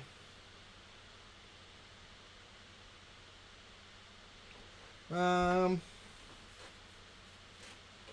don't see anything else, hopefully.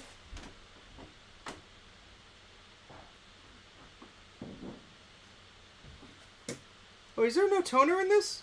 Wait a second. There might... Nope. I don't think there's a toner cartridge in here. Because that's what would go here. Right? There is a toner cartridge in the garage. So, I could go grab that. Yeah, there's no toner. So now you're going to see me go through this magical door. Oh boy. I'll be right back.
Alright, so in this bag is a toner cartridge. Oh boy. I was only AFK for a second. You can see Gus. She chilling on her castle. She just hanging. She's like, why the heck are you pointing a camera at me? Okay. Yeah, well, there's no toner in there, so. Alright, well, there's this. I mean,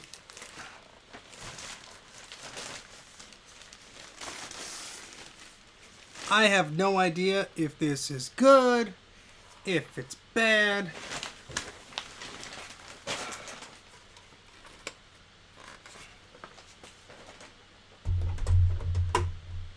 If it'll even fit.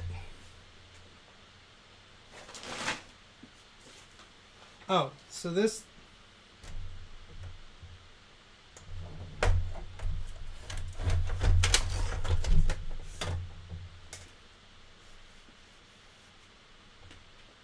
And then there's a tab. I think the tab is broken. Oh no, that's when it's new. Which this is definitely not. Alright, well. Let's try it again. Yeah.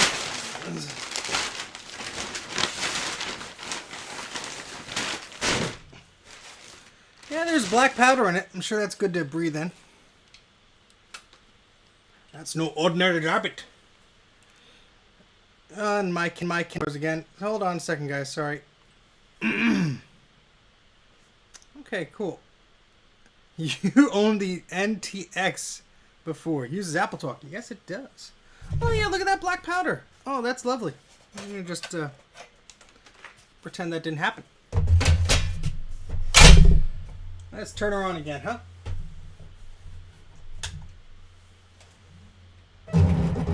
Whoa.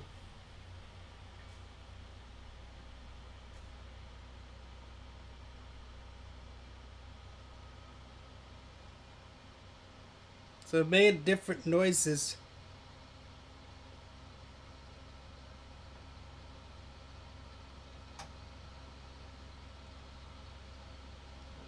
Still yelling about a paper jam or something.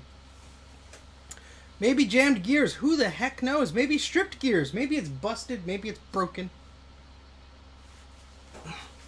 Should I open it up again?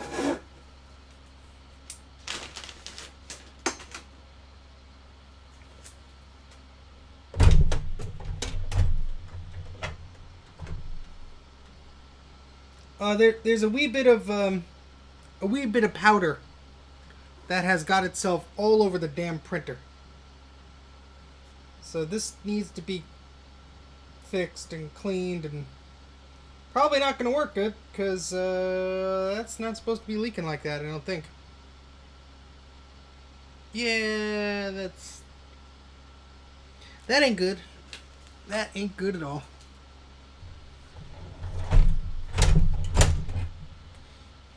Well, I smell that toner too. That is not happy. This is not happy. But we're going to turn you off. Because no sense in making you cry. Ooh, that stinks. So we are 0 for 0 today with our pickups. But that's okay. They were free. They just cost me my time and toll money. And gas. And dignity. And back pain. Yeah. I mean, I like the look of it. It'll be good for a prop. Oh, boy. Shake toner cartridge to get more prints. Yeah, then I'll get black powder all over me.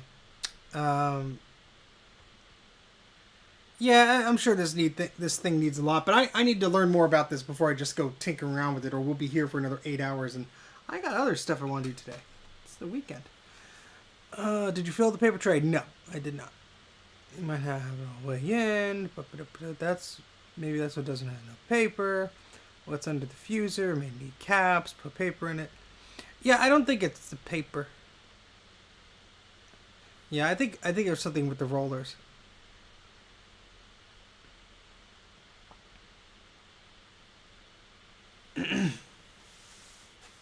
Well, let's see here. I'm gonna move this. Let me put the camera a bit up more.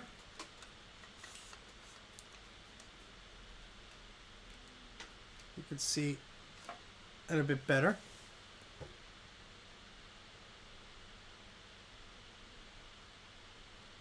Oh, I'm gonna, Dana, could you do me a favor and text me that website, please? Because I'm gonna forget. But while this is off, just take a look inside of here. There's a lot of gears.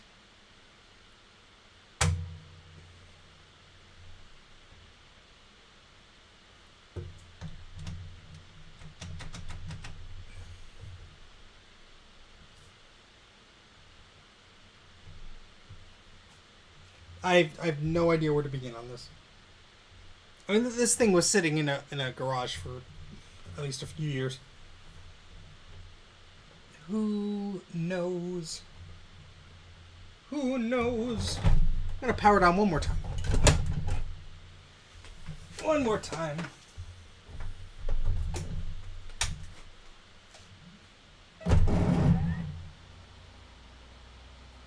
Made slightly less cranky noises. This thing has a PRAM battery in it? Probably. I don't know. Oh, that's right. I could take the board out and take a look. Let's do that.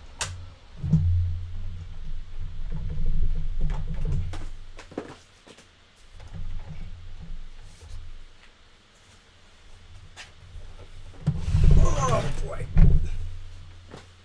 Where's my screwdriver?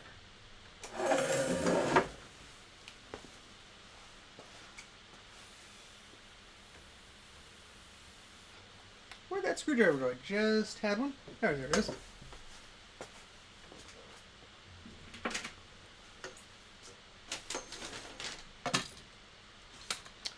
Yeah, see, I forget it's very similar to an older Mac.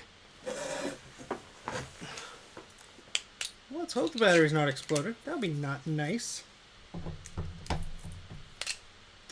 Of course, this screwdriver's Phillips head is... Oh, the table almost came forward on me. There we go.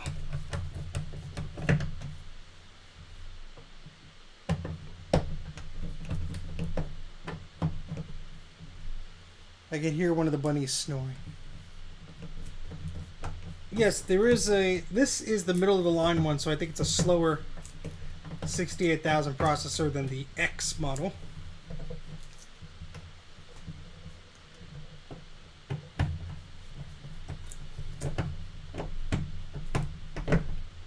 I have two other laser printers. I have a LaserWriter Personal.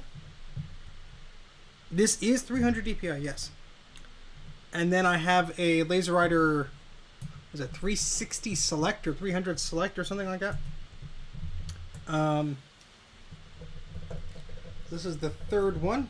I didn't really plan on picking it up, but oh, there goes the screw. The original guy who was going to pick it up did not, and the guy was just going to trash it. So I'm like, all right, let's see if we could at least get some life out of it.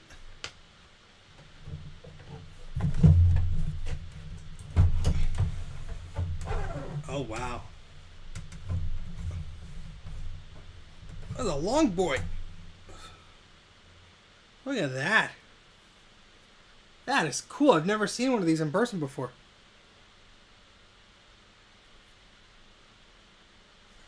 If you put a PDF in the chat there, William, I can't see any links in the chat. YouTube doesn't allow links.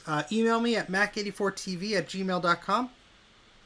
mac84tv@gmail.com. Thank you very much. So we have two axial caps that look perfectly fine. Three, actually. Underside of the board looks happy.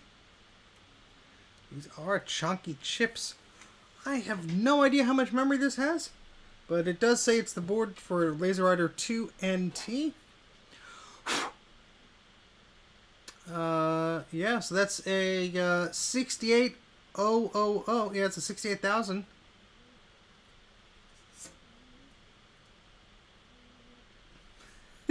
Gus is snoring.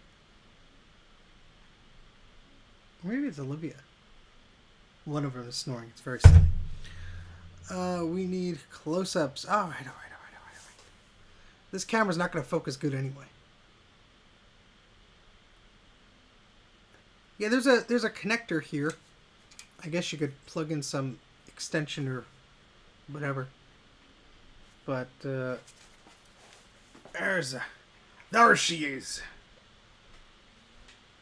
Smells dusty.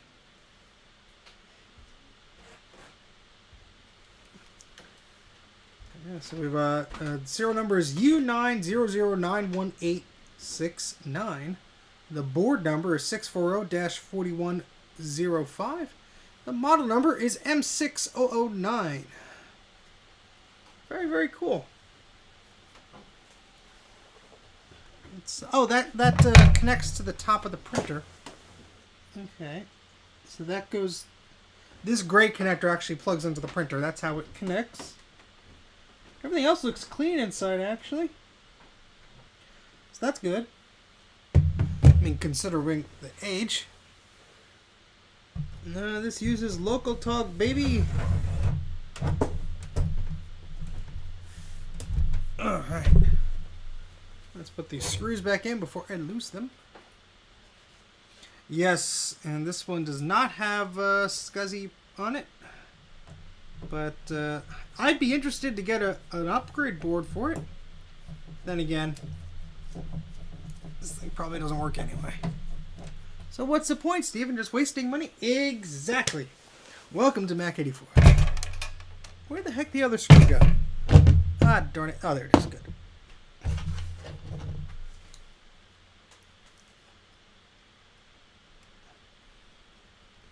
Nope. There is the one. There's one connector that's plugged into the printer. I feel it when I pushed it back in. So.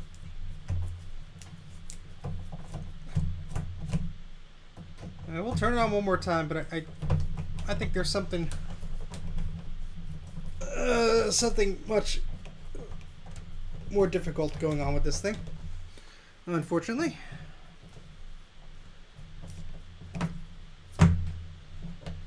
Think positive. I try.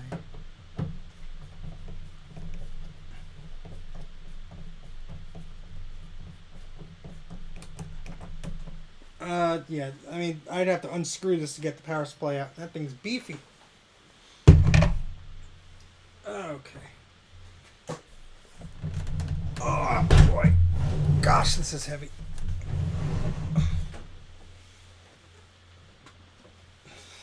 Has got zip out. Let's try this again. Welcome to Mac84 Screws Around with Printers. Yeah, see, like, you hear that? It gets going, and then it stops.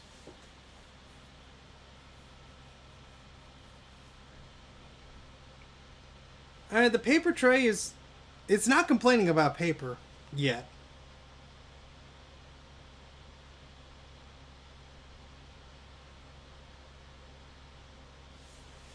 Oh boy. Yeah, well, I don't even know where to begin on this thing, so we're gonna unplug it for now. I do not know where to even begin. This is a LaserWriter 2NT for network technology. I don't know how to guess.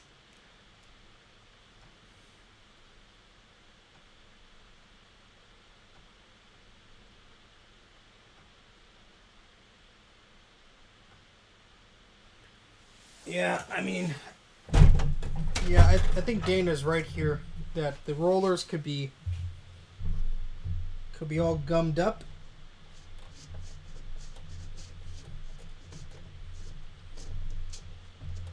Ugh.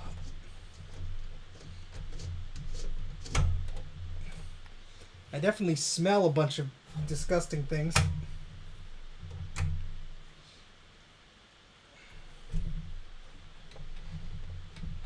Let's try it again.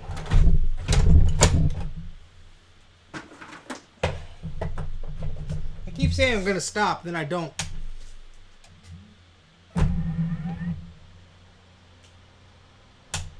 Same thing. What's the definition of insanity? Trying the same thing again and again, expecting a different result. Is the fuser warm? Yeah, this thing? Yeah, that warm. There's a lot of toner that has just leaked there. I mean, this could just be a case of,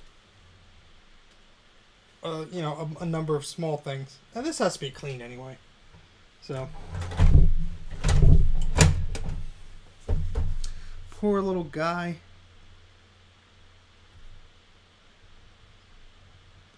That's a correct sound, just a little grindy. Yeah, I don't think putting papers in here is gonna do jack diddly. Diddly diddly diddly. So,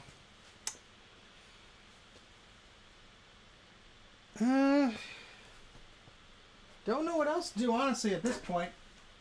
How long have we been going here? We've been going for a while.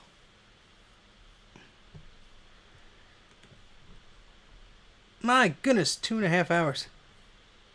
Yeah, the paper's the third light, so that wasn't even lighting up.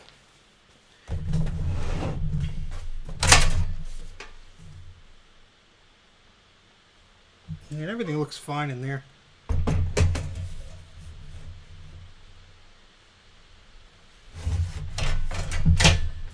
And we do have this other one. And then this thingy too.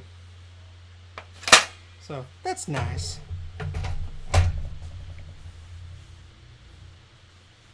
Yeah, I think everything needs some cleaning. Oh, boy. Ah, the controller board died. Oh, that sucks. I never plugged in this fax machine before. I mean, since we're plugging in useless old stuff.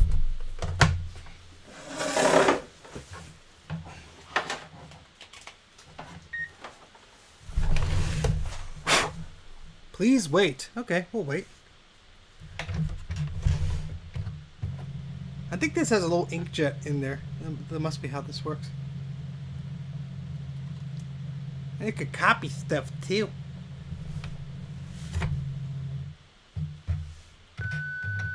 Beep. Hello, this is Business Steve. You have a business call. It's for you. Check cartridge.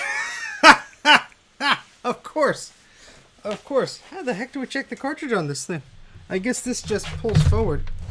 Ooh, there's a lot of crusty crap in there. How did rabbit hay get inside of this? Well, it is in my basement.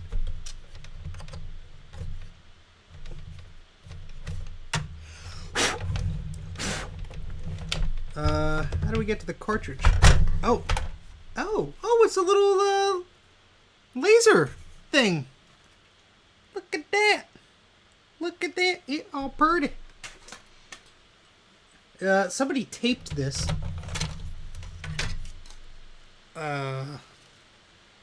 Something tells me this was at the end of its life. Somebody put tape on this? Like in an attempt to get like one last fax out of this poor thing?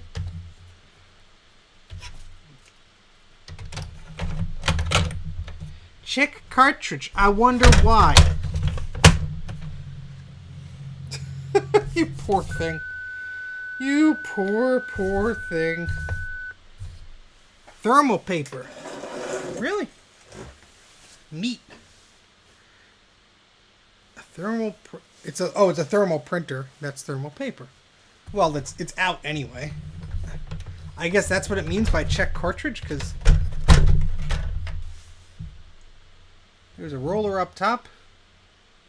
I mean, this is a free starter ribbon cartridge. Oh, yeah, that explains why it's all used up. See you, Thomas.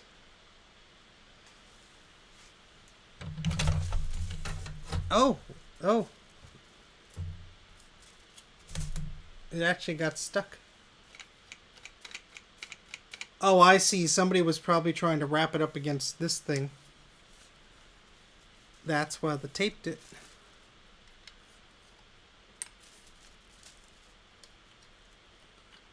Well, Well, we have better tape technology. Let me go get some tape. We're going to tape this. Be right back.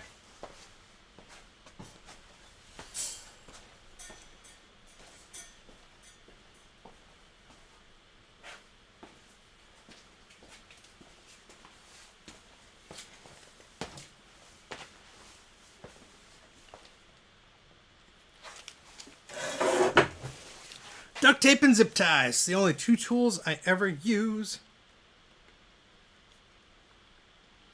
No, Steve, you're going to hurt the fax machine somebody was going to throw away instead of giving it to you.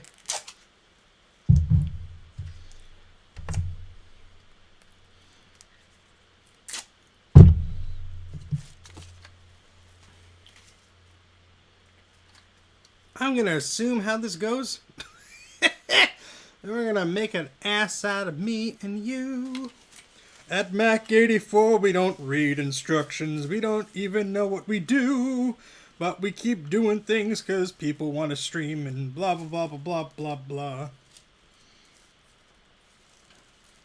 So, Dana, you're so smart. Does it go over or under?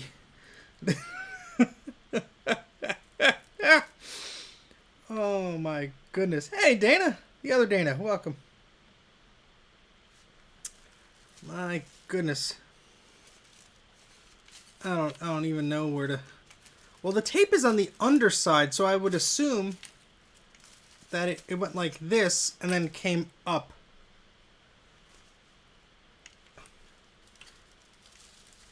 Because the tape was like this. So this would like pull it. Oh, yeah. That might... Well... Let's see how badly we could screw this up. I mean, technically it's already broken anyway. Duct tape. Mac84, use duct tape. It is super effective.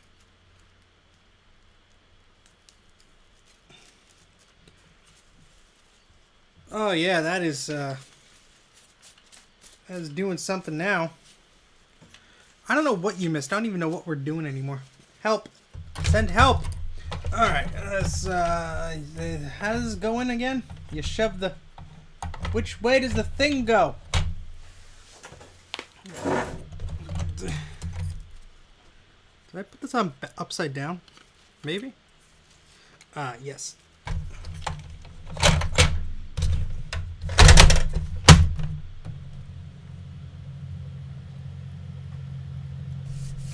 Please wait. It's making a sad noise. Check cartridge.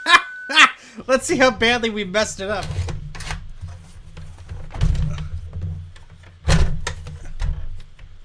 Oh my. Well, it pulled the duct tape out, so I guess it was winding this up.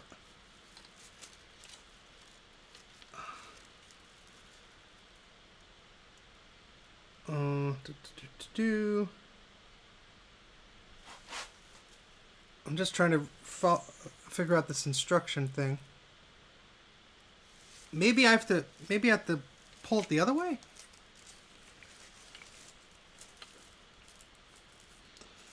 I mean, this did pull it pretty hard. End of roll. I mean, how the heck does it know it's the end of roll?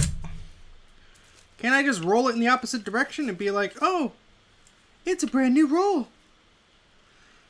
Things have to be smart and computerized and junk. Unless there's like more to it than I'm seeing and there's like 2 layers or something like that. And that's how it knows that it's old. Because I don't know what I'm doing.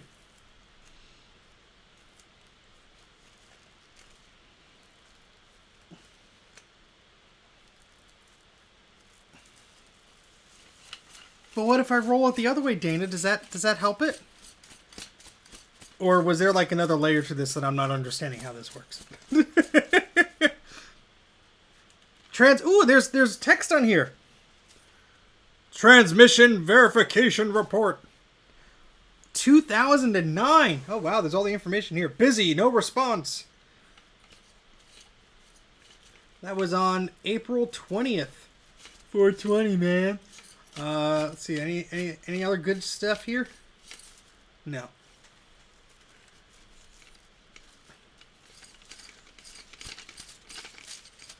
Whee!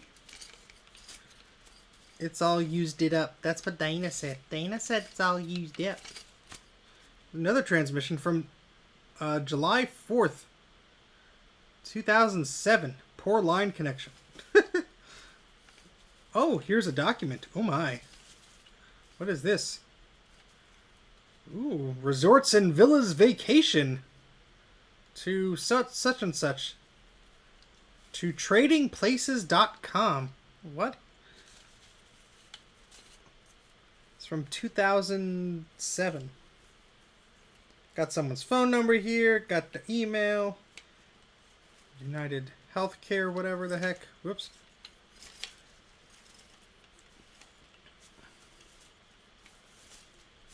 Ooh, we got a picture of somebody in bed. Oh, it's like a healthcare like a spam email thing. We got some charts. You can't see any of this stuff, can you? You could barely, if I hold it correctly. Sorry, I was hogging all the goodies.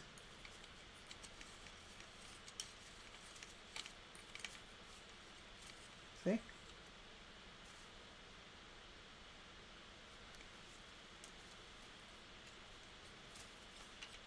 Yeah, but Dana, we don't need it to print correctly. We just need it to be, like, kind of working.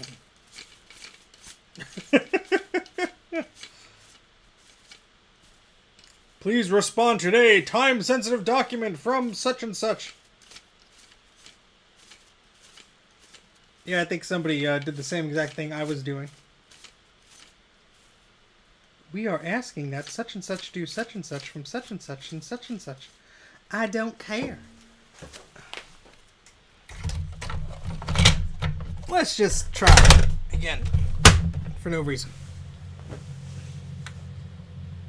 Good morning, Bruce. You missed a CRT that is very, very bad. Bad CRT. Bad. You hurt Steven's back and you don't work. Bad. And then this printer, which is also very bad. Bad printer. Bad. Hey, it didn't say check cartridge anymore. Oh boy, what are we gonna fax? Oh wait, I got the perfect thing. Let me get some paper. I'll be right back.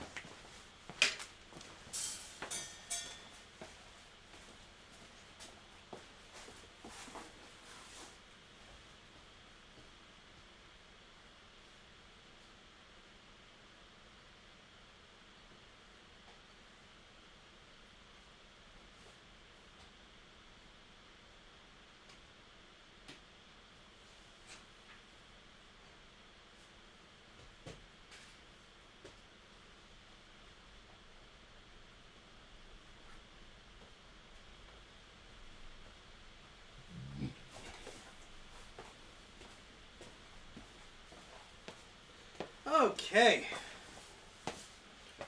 Got some paper. The printer makes weird grinding noises.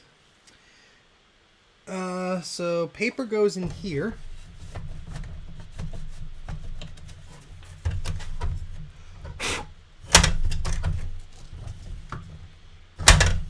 And then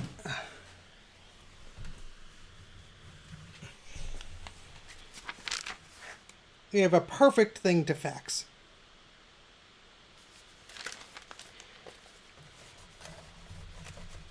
Or copy. Let's see what happens.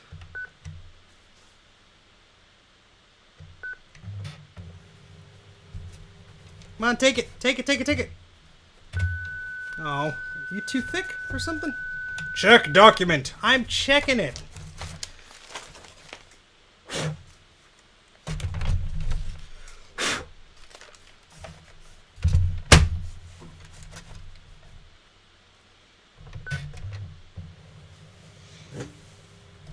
I think the rollers aren't happy. Oh, wait. Oh, wait. No. Stop. Well, it was taking some of it. Let's Let's try just the pink one here.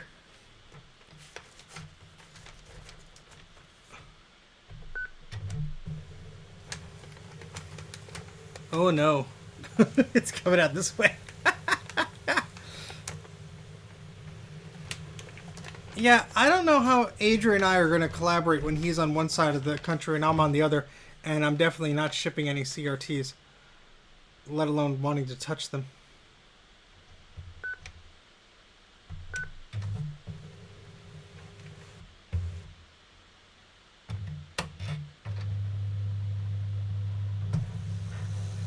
Ooh, it's doing something. Hey, Justin. We're messing around with stupid stuff. Because we're stupid.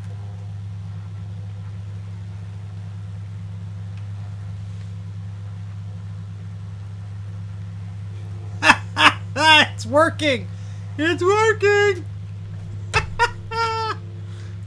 You're hired! This is amazing!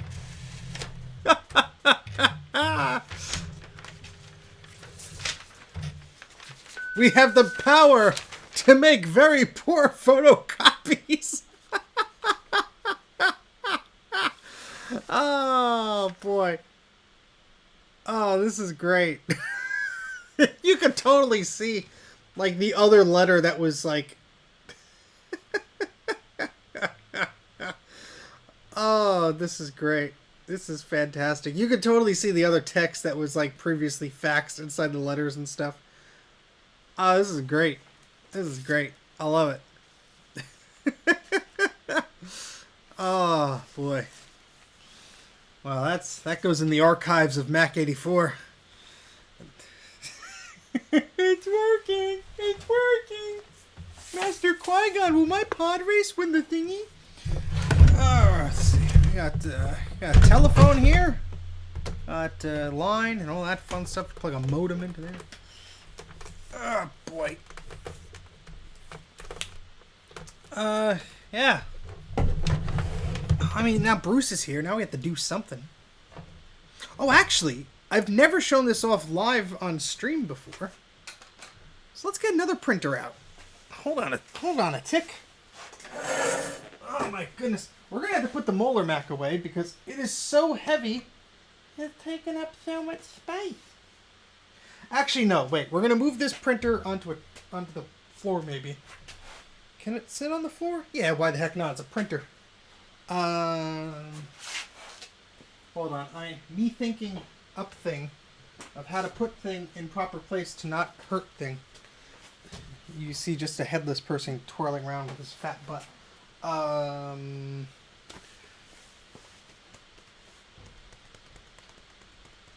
Something interesting. Ugh. You guys really want to see me play around with the Imagewriter? I don't have the software for that, so that's I'm gonna have to do a video with that, Chris. That's a good idea, but I don't have the proper software at the moment. What I will be doing is putting that. I should really just bring this back in the garage now, or it's just gonna sit on this table and mock me.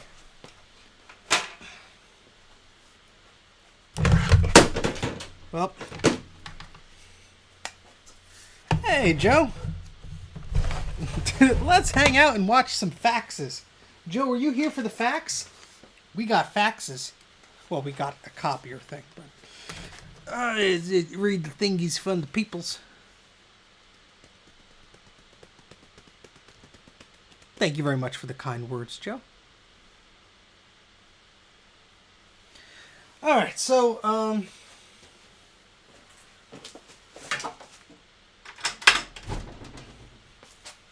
going to move this LaserWriter back into the garage because I don't want to look at it anymore. It makes me sad.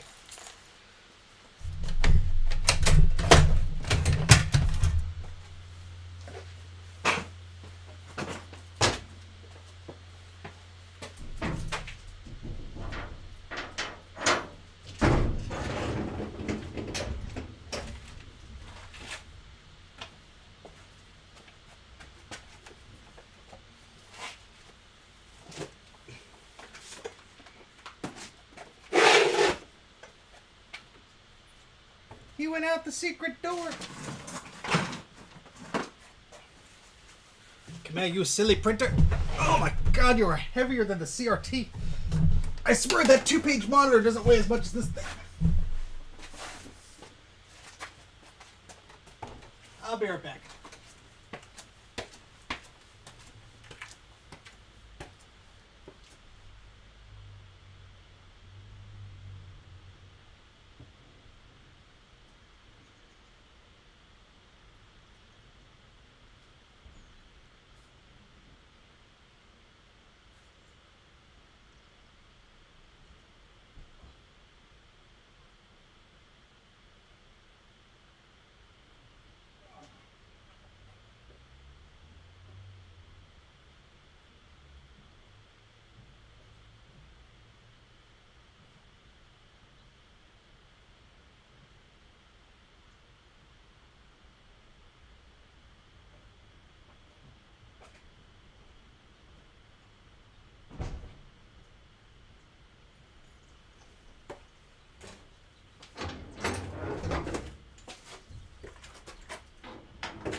And Steve was never heard from again.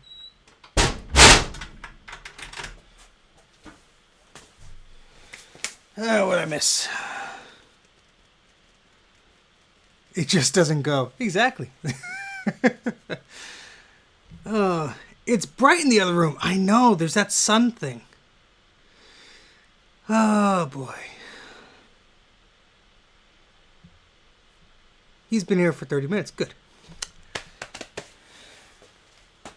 Let's play with another printer because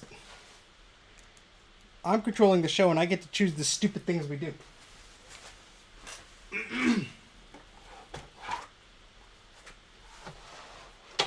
This is a very cool book with an inscription in it from whoever purchased this for somebody else. And it's so far the first 10 years at Apple. And it's a beautiful picture book. There's like manufacturing stuff and promotional photos and all. Excellent, excellent book.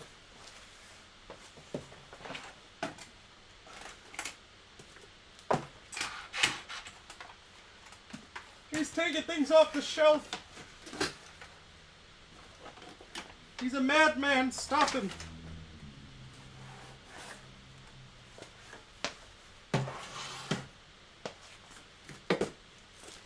Here's that dummy Newton. Boy, is it dumb.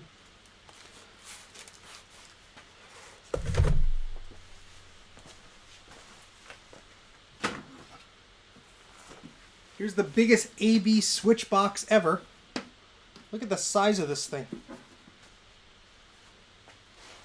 It's just ginormous. Chonk.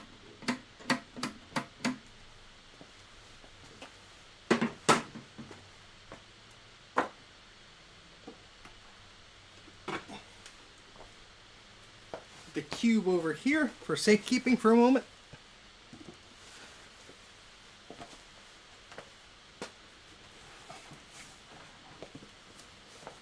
Our beautiful iBook. Gonna come over here for a moment because we are getting this bad boy, which is freaking huge. If you thought the LaserWriter was large, and there goes all the crap. Oh my gosh! Just look at the size of this thing. Look how wide this is.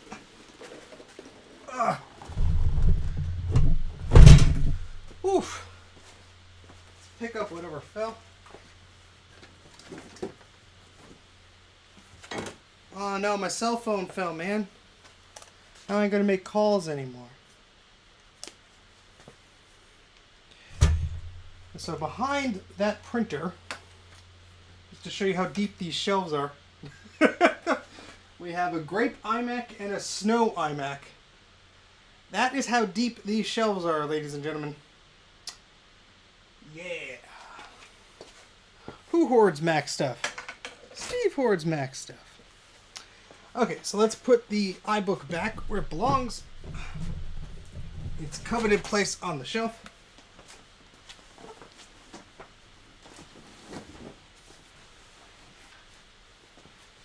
And let's look at this bad boy.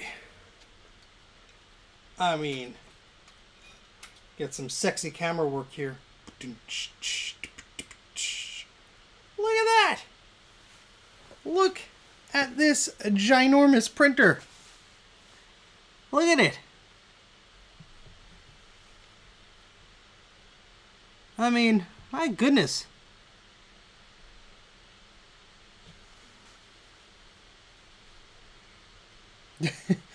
Oh boy. So, this is a standard sheet of paper. That tells you how wide this thing is. My goodness. Let me put the cube back on the shelf so we don't lose the cube either.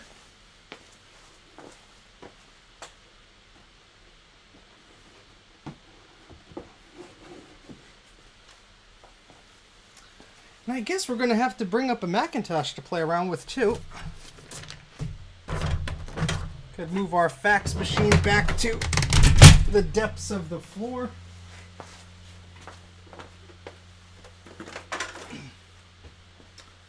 And we have our Macintosh 2 CI here.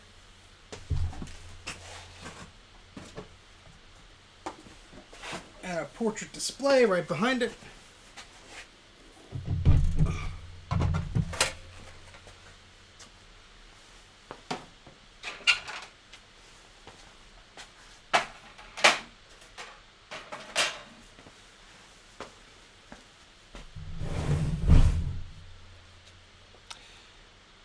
Well, that was the LaserWriter. I didn't figure out what was wrong with that. Something is broken and needs to be fixed.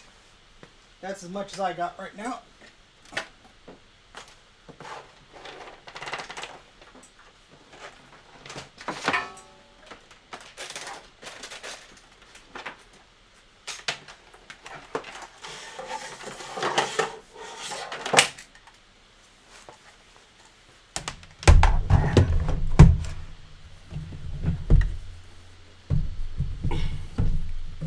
Take advantage of the horizontal position of this machine.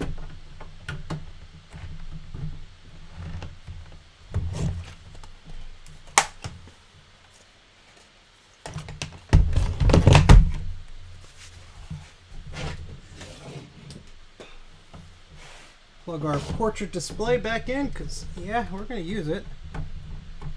Might as well.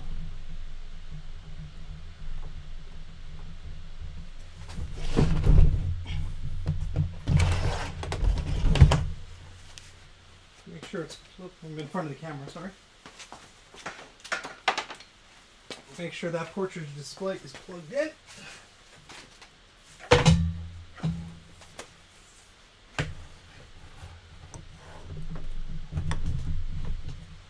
Now we need a printer power cable.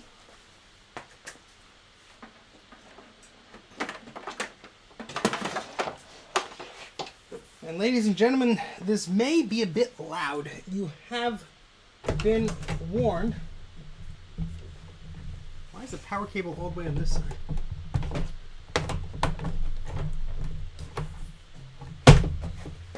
Oh boy.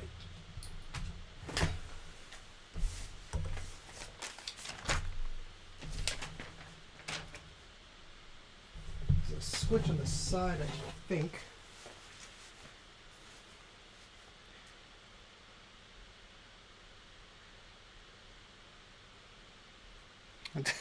See you later, Dana. Oh, goody. All right, here's the power switch. Oop, he made an angry noise.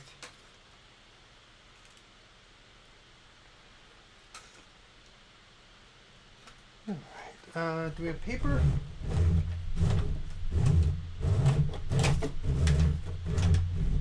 This thing loads like paper like 5 different ways. I think this comes off like that, and this comes up like this.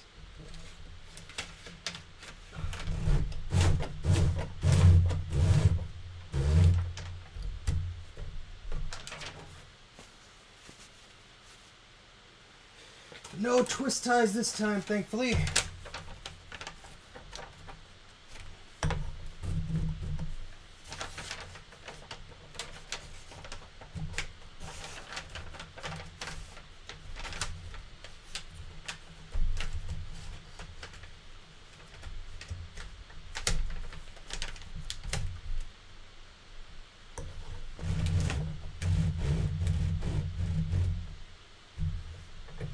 And I think this, does it come out? Yeah, through here. Wait. Hold on. Oh, wait. Does this go? Let's go like down, and then I forget how this works.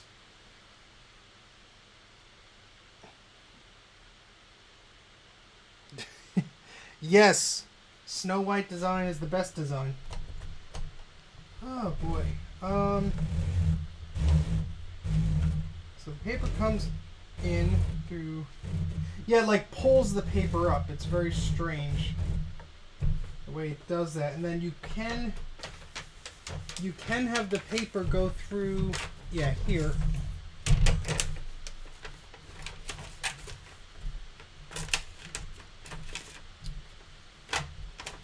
Like I said, there's like a handful of ways to feed paper from this to and from this thing.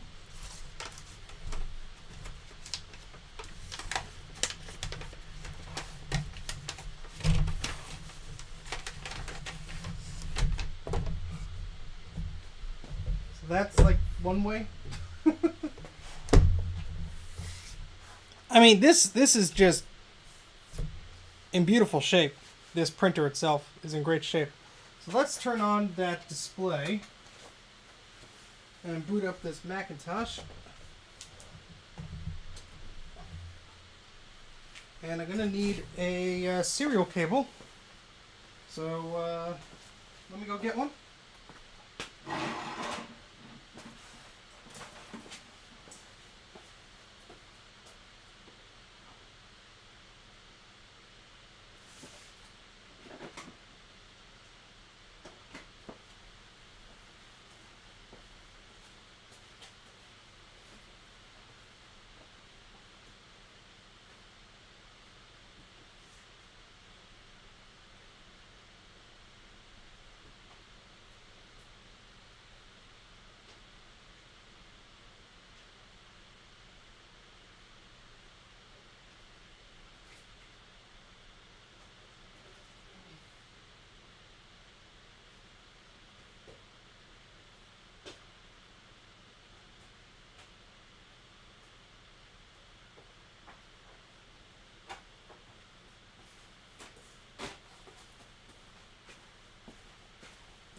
Okay, so we have the serial cable that actually came with this particular printer.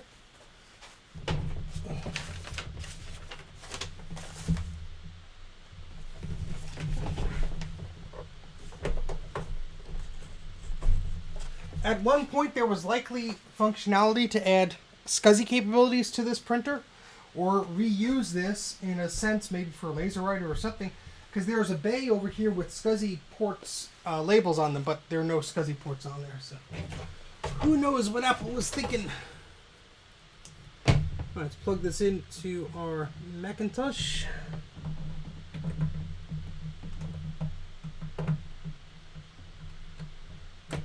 That's a thick port. I don't know why it's maybe I have to swap this around here. It's weird, like one of them is larger than the other. Sorry for my butt.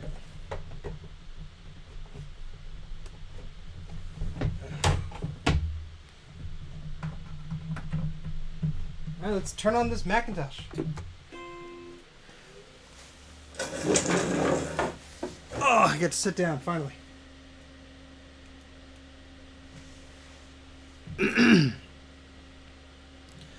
Yeah, Jeffrey, that sounds about right, because there are SCSI ports on there, but that's a shame. This thing would have been cool with SCSI.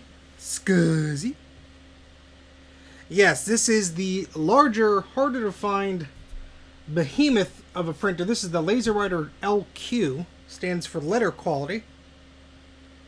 The one that I used on the intro to the channel is a Imagewriter 2. You didn't miss much. We were doping around with some things. Now we have the Imagewriter LQ on the table, because why the heck not? I mean, look how beautiful this thing is. Look how big this thing is. It's so it dwarfs the size of the portrait display and the 2CI. It's just ginormous.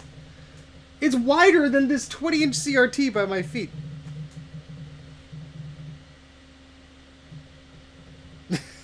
Yeah, Mike, convince me further.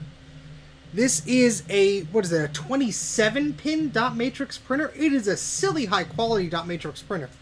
I love this stupid thing. You get that fax I sent you? Alright, let's see if this actually has the software for this. That would be sucky if it didn't. Alright, we have Imagewriter. That might be okay.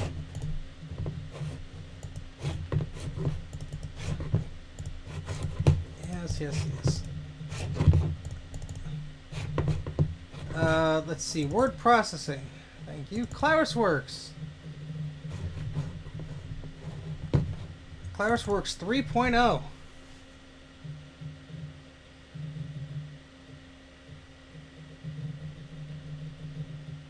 Yes, letter quality.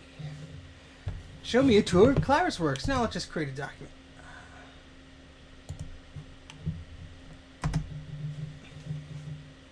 Word processing, drawing, database. Ooh, let's do a picture. Ooh, look at that. All right, you're probably not going to be able to see me do this as well, but let's, I'm going to draw a little, ooh, that's what I'll do. I'll draw a printer. I'm going to draw, oh, that's a dumb, oh, it's a line tool? I don't want to do a line tool. I want to just, oh, that's stupid. I don't want to do that. No. No. So try it again.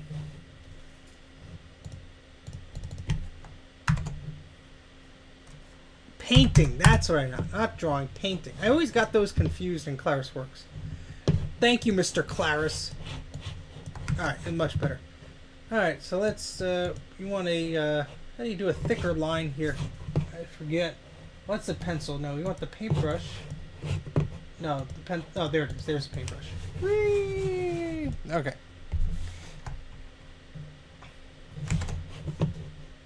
So we're going to draw a little, Imagewriter LQ here. Proportions are not going to be perfect.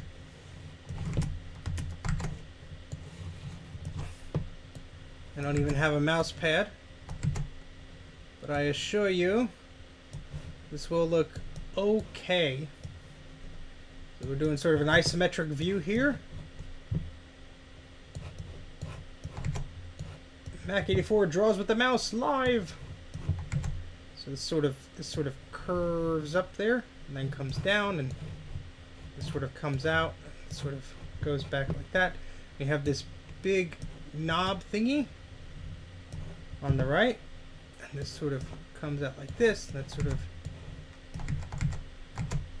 goes like that, I guess. I mean, this is, I don't got the right lines to make this perfect, but it's kind of coming out there. Let's see, and then this at the top goes like this, and it has that curve, and then that goes back. That chunky little thing. And we got like that, and we got like that line there, and then this part is all like dark, because that's where the, oops, that's where the glass, the plastic, whatever it is there. Yep.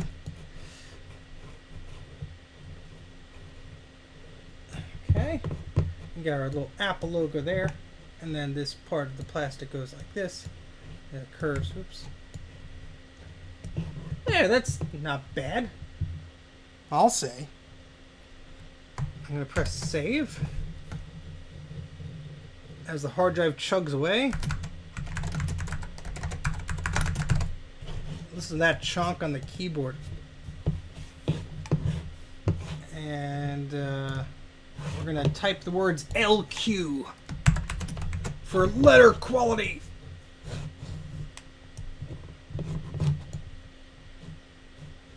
We need to do... ooh, courier would be nice. Yeah, look at that.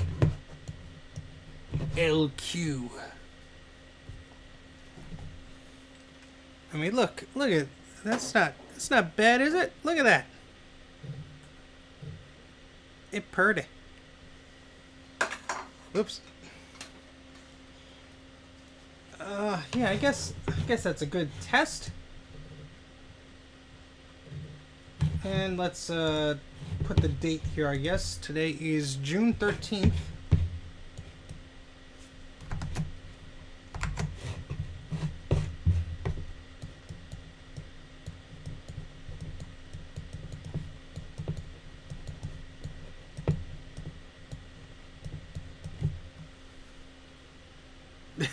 Yeah, I should sell this art for $1 billion.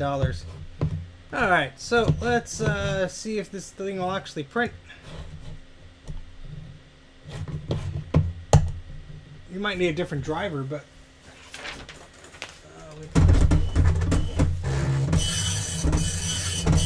it's doing something! Or was. Come on, buddy, you can do it. It got angry.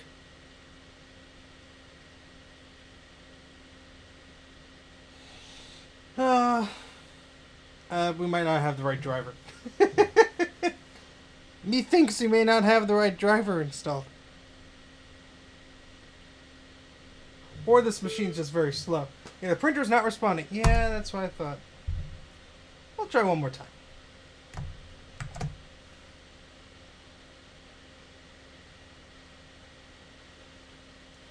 My art must be realized.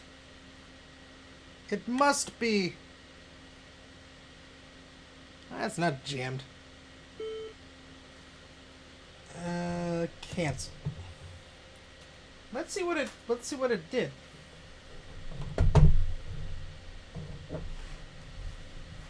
Oh yeah, it just printed a bunch of gibberish. So it needs the driver. Let me get my floppy MU. I'm sure there's a driver on there somewhere.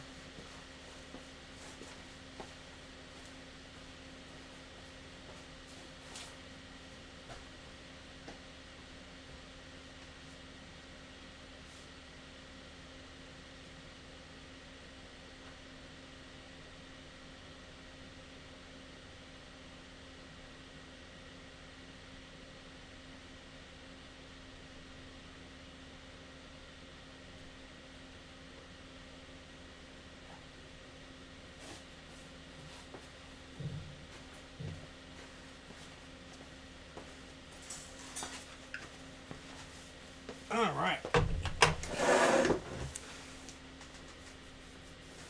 Yeah, see, I don't have the LQ one unless it's just not put in the control panel. This is a weird install of 7.5. It doesn't seem to have a lot of the things that it should. Why am I looking at control panels? Extensions disabled.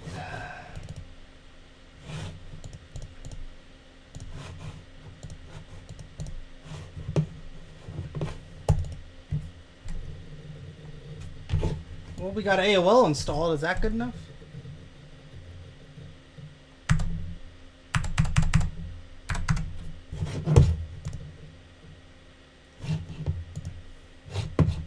Nah, we just got the Imagewriter, not the LQ one.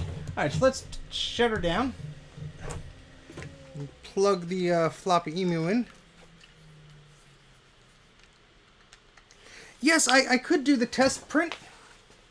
Oh, I need my little floppy emu adapter. Hold on a second.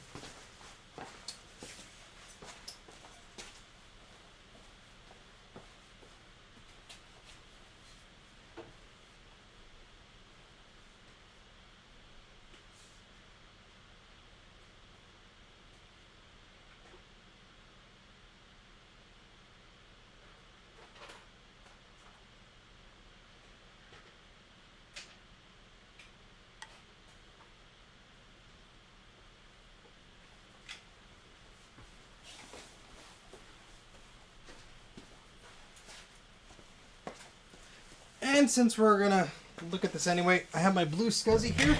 That has a better install of System 7. Let's just save ourselves some time here, huh?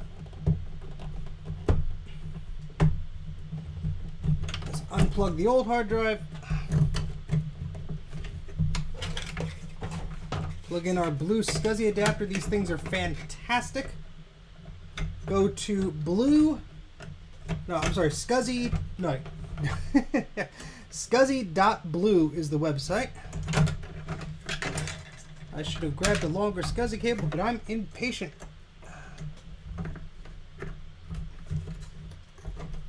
Anyway, it's fine.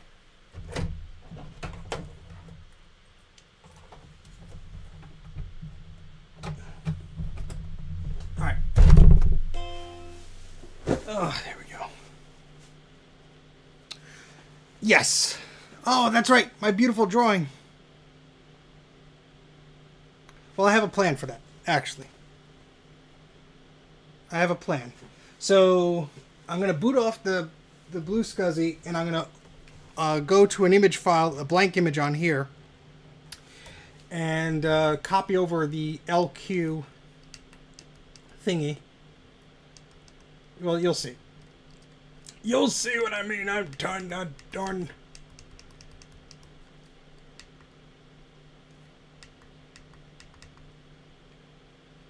It does not want to boots. Come on.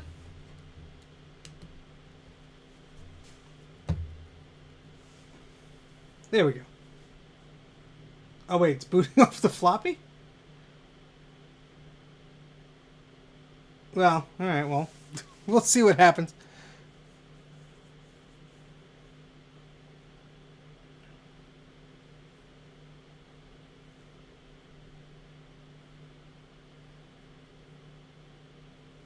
I know, Bruce, I gotta learn to battery better. I'm very, very ashamed of my abilities to not batterying better.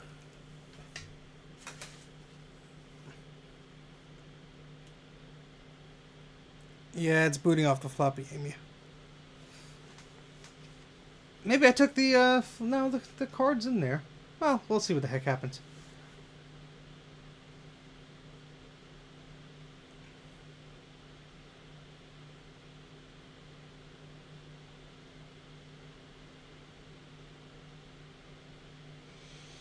Oh, boy. I mean, I guess we could always print with the Power Mac, but I want to print with the 2CI.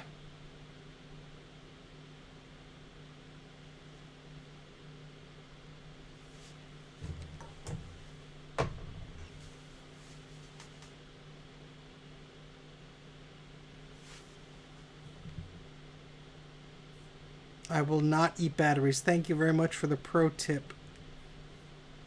Been going for over 3 hours. We're going to wrap it up fairly soon. I just want to print. Okay, so we see one partition of the hard drive and the second one. Okay, good. So I don't know why I just didn't decide to boot off of it, but okie dokie.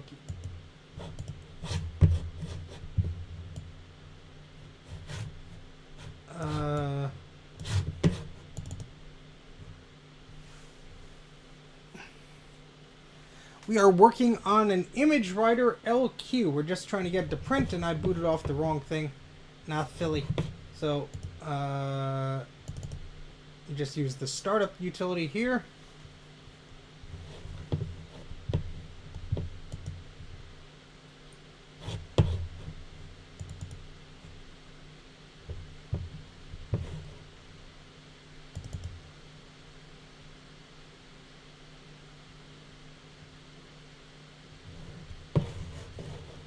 I want to start off of the blue SCSI, just so we can get that taken care of.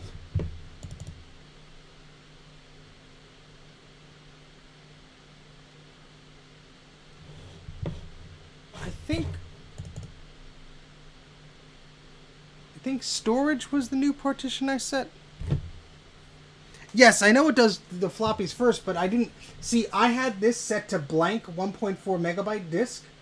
You can't see it, but there's actually System 7 on that disk, so I must have made like a boot thing and forgot all about it. So I'm just going to tell it to go here and then I'm going to tell the floppy MU to go do something else.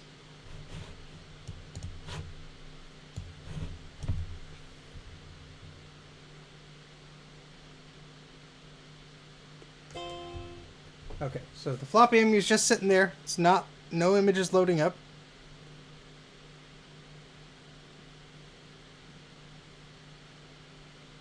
So I didn't select an image that I thought was blank or anything. It's just interesting to me that it's taking so long to detect the blue SCSI, unless, I don't know. There's two partitions on there. Maybe it's looking. Oh, there it goes. It just got confused, I suppose. Ah, I love Batteries Not Included. Excellent movie.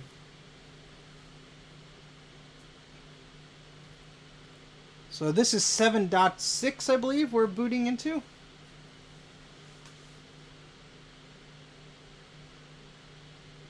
Yeah, well, it's a portrait display. It has to be funny. Oh boy, that's not a background you want to use on a portrait display. Very hard to see, I know, for you guys. Even harder to see for me. Okay, so let's do this on the floppy EMU. I'm going to go to my blanks and open up, let's do SCSI Utilities. I think there's enough space on there to shove a printer driver.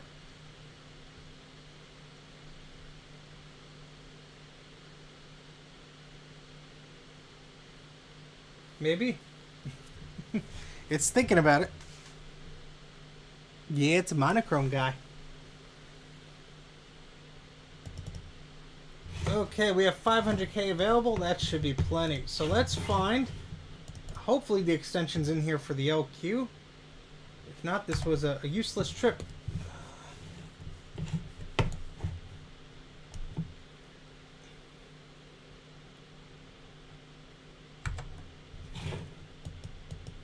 Ah, we don't got it. We don't have it in here. What the heck, man? I thought it was here.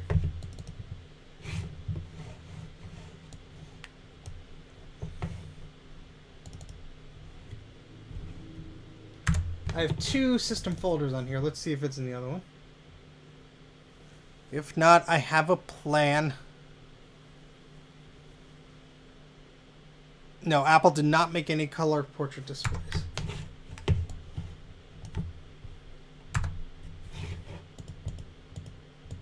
LQ Imagewriter. Heck yeah. Alright, so what we're going to do is we're going to copy both of these to the floppy EMU.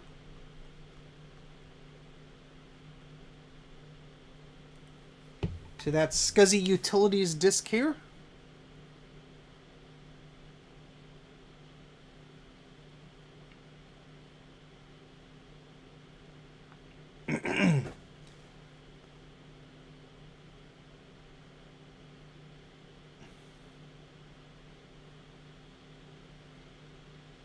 Alright, so that's on our floppy, our virtual floppy.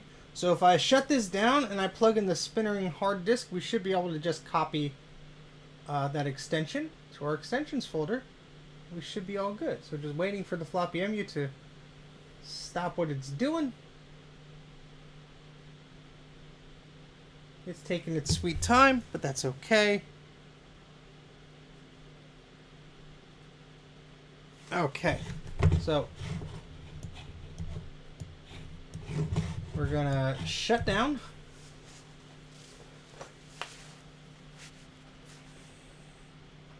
We're gonna disconnect the blue SCSI. Plug in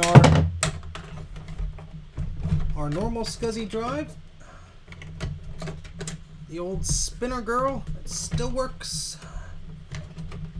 For now, plug power in there. And we're going to turn it on again. I'm going to load that same SCSI floppy we had before.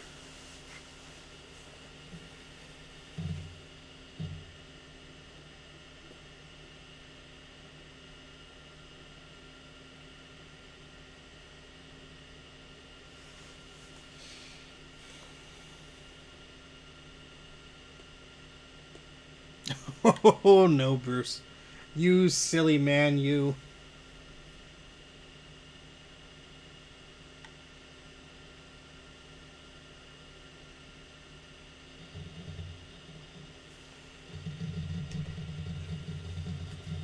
Listen to that hard drive chonk away.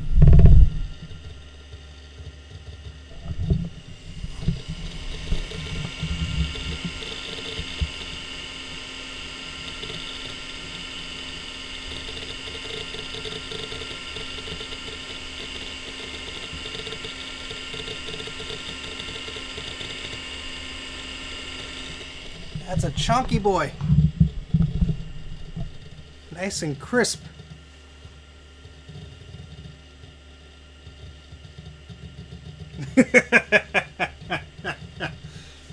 Alright, let's put the Imagewriter back as it should be.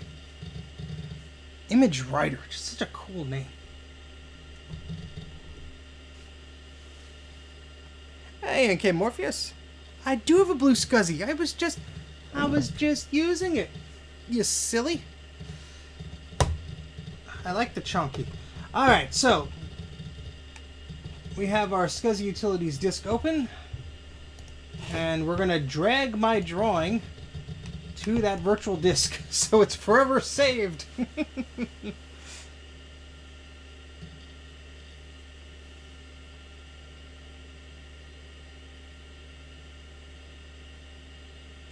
I probably could, Trina, if the hard drive lasts that long. Alright, so now I'm going to install these two extensions.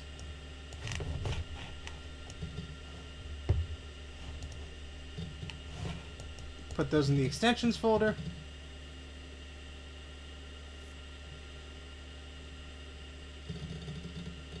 And you know what? I'm just going to copy over these goodies here. Just so I can eject the virtual floppy.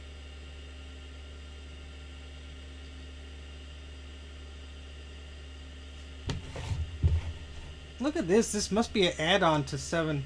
Look at that.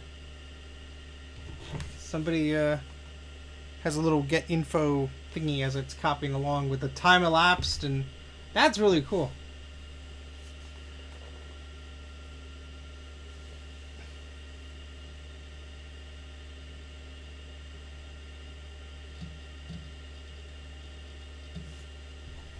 Alright, so we're going to shut this down.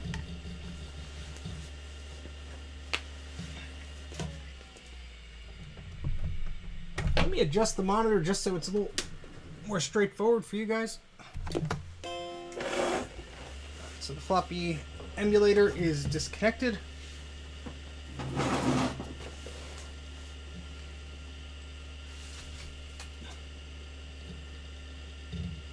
All this just to print something silly.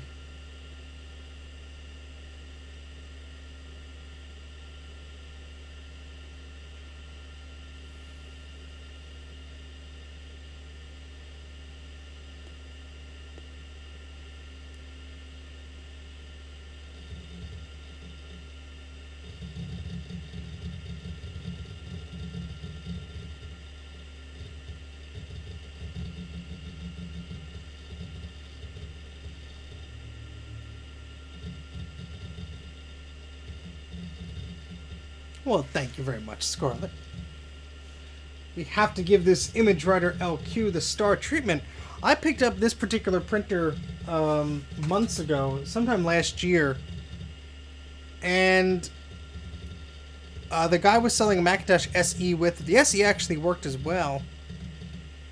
But it was like I think he wanted 75 or 80 for this, and with the SE I think I paid him 100 something. It wasn't a lot, really.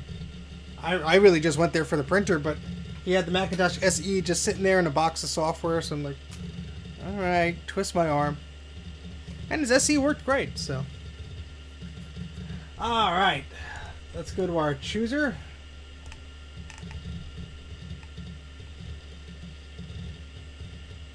And there we go, LQ Imagewriter printer port. Apple Talk was active or whatever. Yeah. Open up ClarisWorks.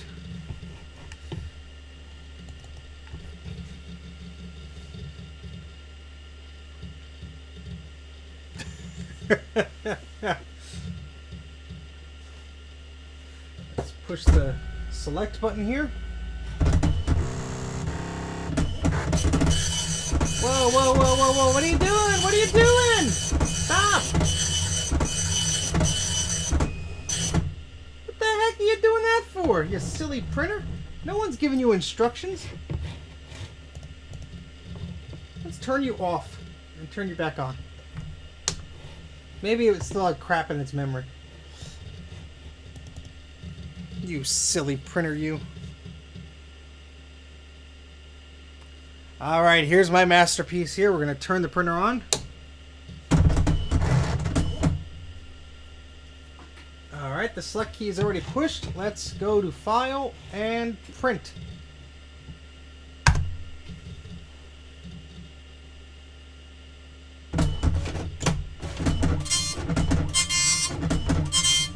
Wow.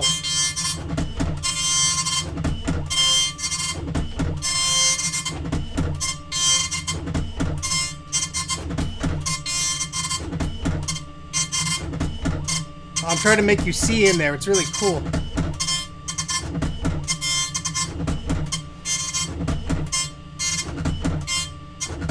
You could kind of see it.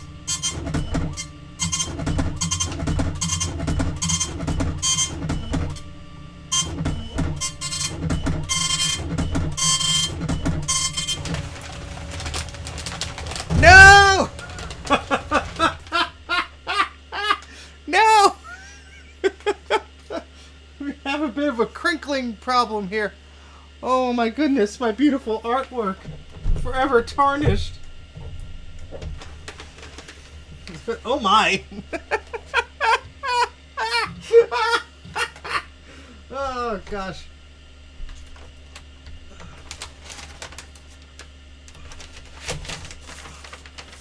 Well, there you go.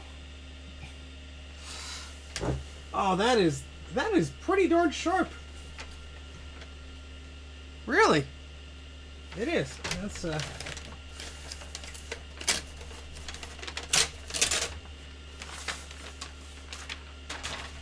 give you a better look at that.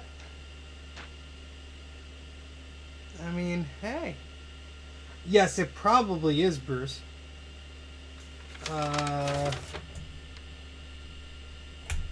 Should it be up like that? Goes down and up. Down and up. It was like that, but anyway. Lovely. Actually very, very, very sharp. I'm going to put that on my fridge. It was up. It should be down. Well, I thought it was down. Now it's up. Now it's down. Well, whatever. Anyway.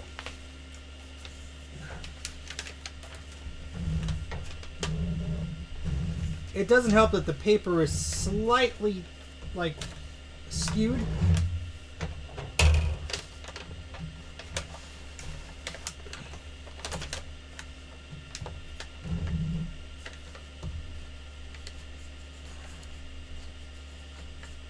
Yeah, I gotta play around with this at some point where I get the paper like just right, because it's not perfect.